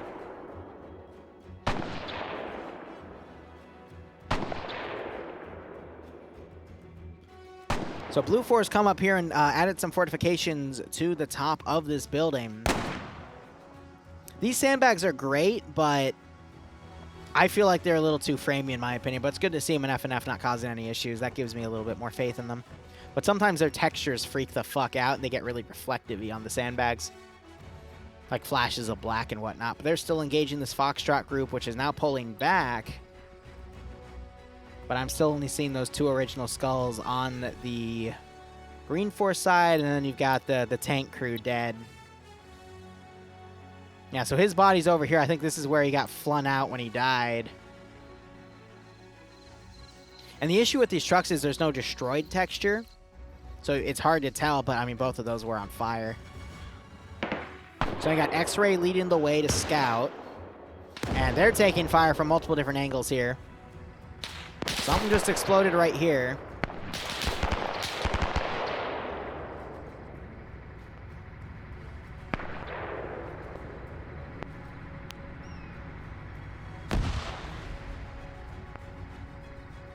So I think at this point, the Germans need to pop their pills and get into action. Drugs? There's a certain way Bloodwing says the word drugs with her Greek accent. It's really, really funny. But otherwise, we have the U.S. forces securing the northern position. They've put some TNT blocks on it. That should be enough to blow it up. And X-Ray under some heavy fire here. Oh! Looks like they were able to find a way to get the half-tracks across, probably following this bridge, actually. It was shallow enough for them to get things across. They also just had the Greyhound go over it. So that is nice. Explosive went off on that position. It didn't do anything, though. So I think the admin might fix that, because that was a 4-block of TNT. That should have destroyed that thing.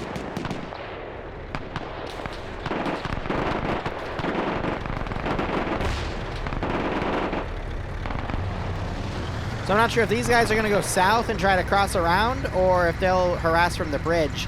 I'm not sure if T5 Bay will also fold in now that the attack started. I did just see movement there, so he's going to come in. He will always be called T5 Bay for me. There's another satchel going off, and that has destroyed the gun. No destruction texture, but it's no longer a symbol. So now you're starting to see disconnects of people that have died in the 3rd round. I'd be willing to bet it's probably a majority of U.S. forces here. Cholt, why are you dumb, buddy? Did you get annihilated? Did it happen?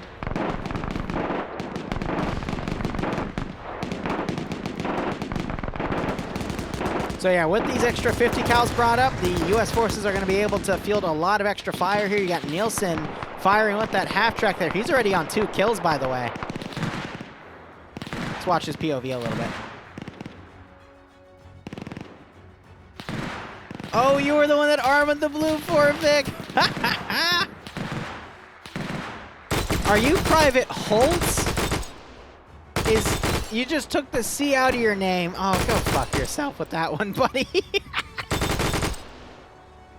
took the C out of his fucking name. Oh, you goober.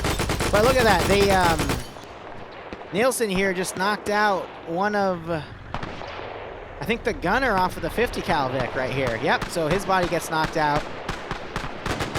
Oh, wait, nope, he's okay. What the fuck? I think Schneider, I mean, that's a German name, right? Schneider? I think he panicked for a second. Interesting.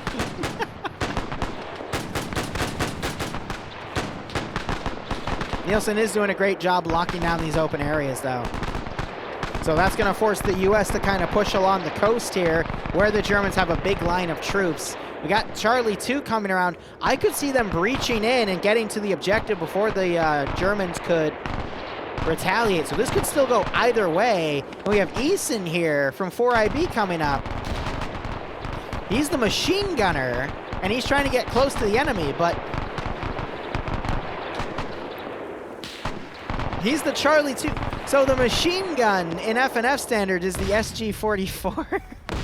Whereas the automatic rifle for the squads is the MG-42. That's cute. I can understand why they'd make that decision, but at that point, wouldn't you have the automatic rifleman for the squads be this gun then? Because it has the similar magazine to the bar. And then you have your machine gun be the MG-42 to parry the 1919. That makes more sense to me, but hey, I'm totally a fan of more MG-42s.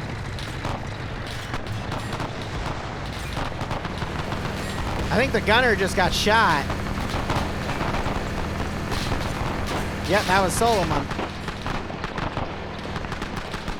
Lusso throwing grenades up, knocking out a 4IB guy. Stark trying to put AT. Great shot by Stark on that half-track. Stark needs to run, though, because Lusso's right behind him.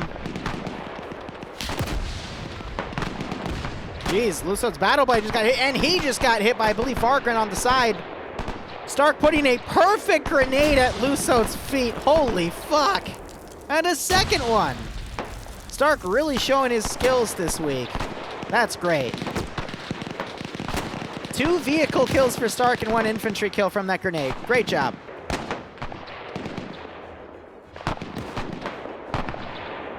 I think if the Germans can hold here, they're going to win unless Scandi Recon comes around.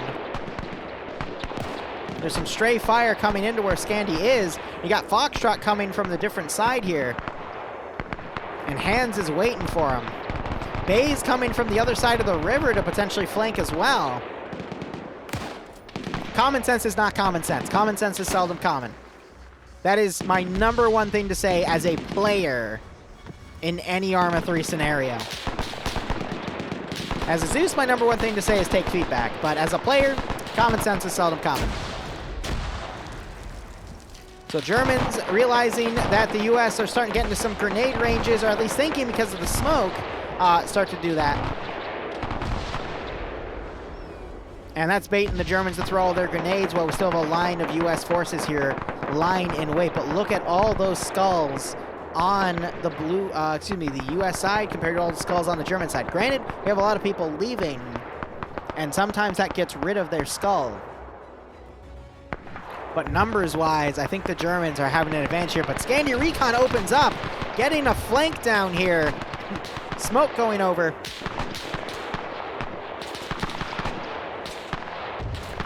DJ VN11 dropped by our chat in the middle, in the intermission of round 2 and 3, but he gets shot.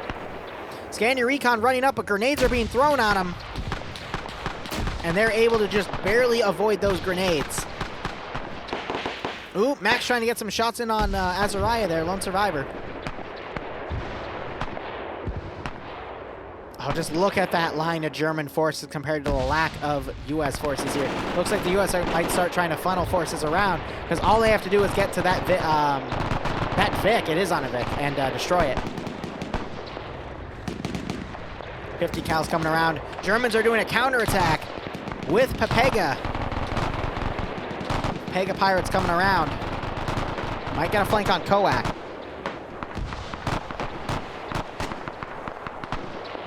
Flanking a little too hard here.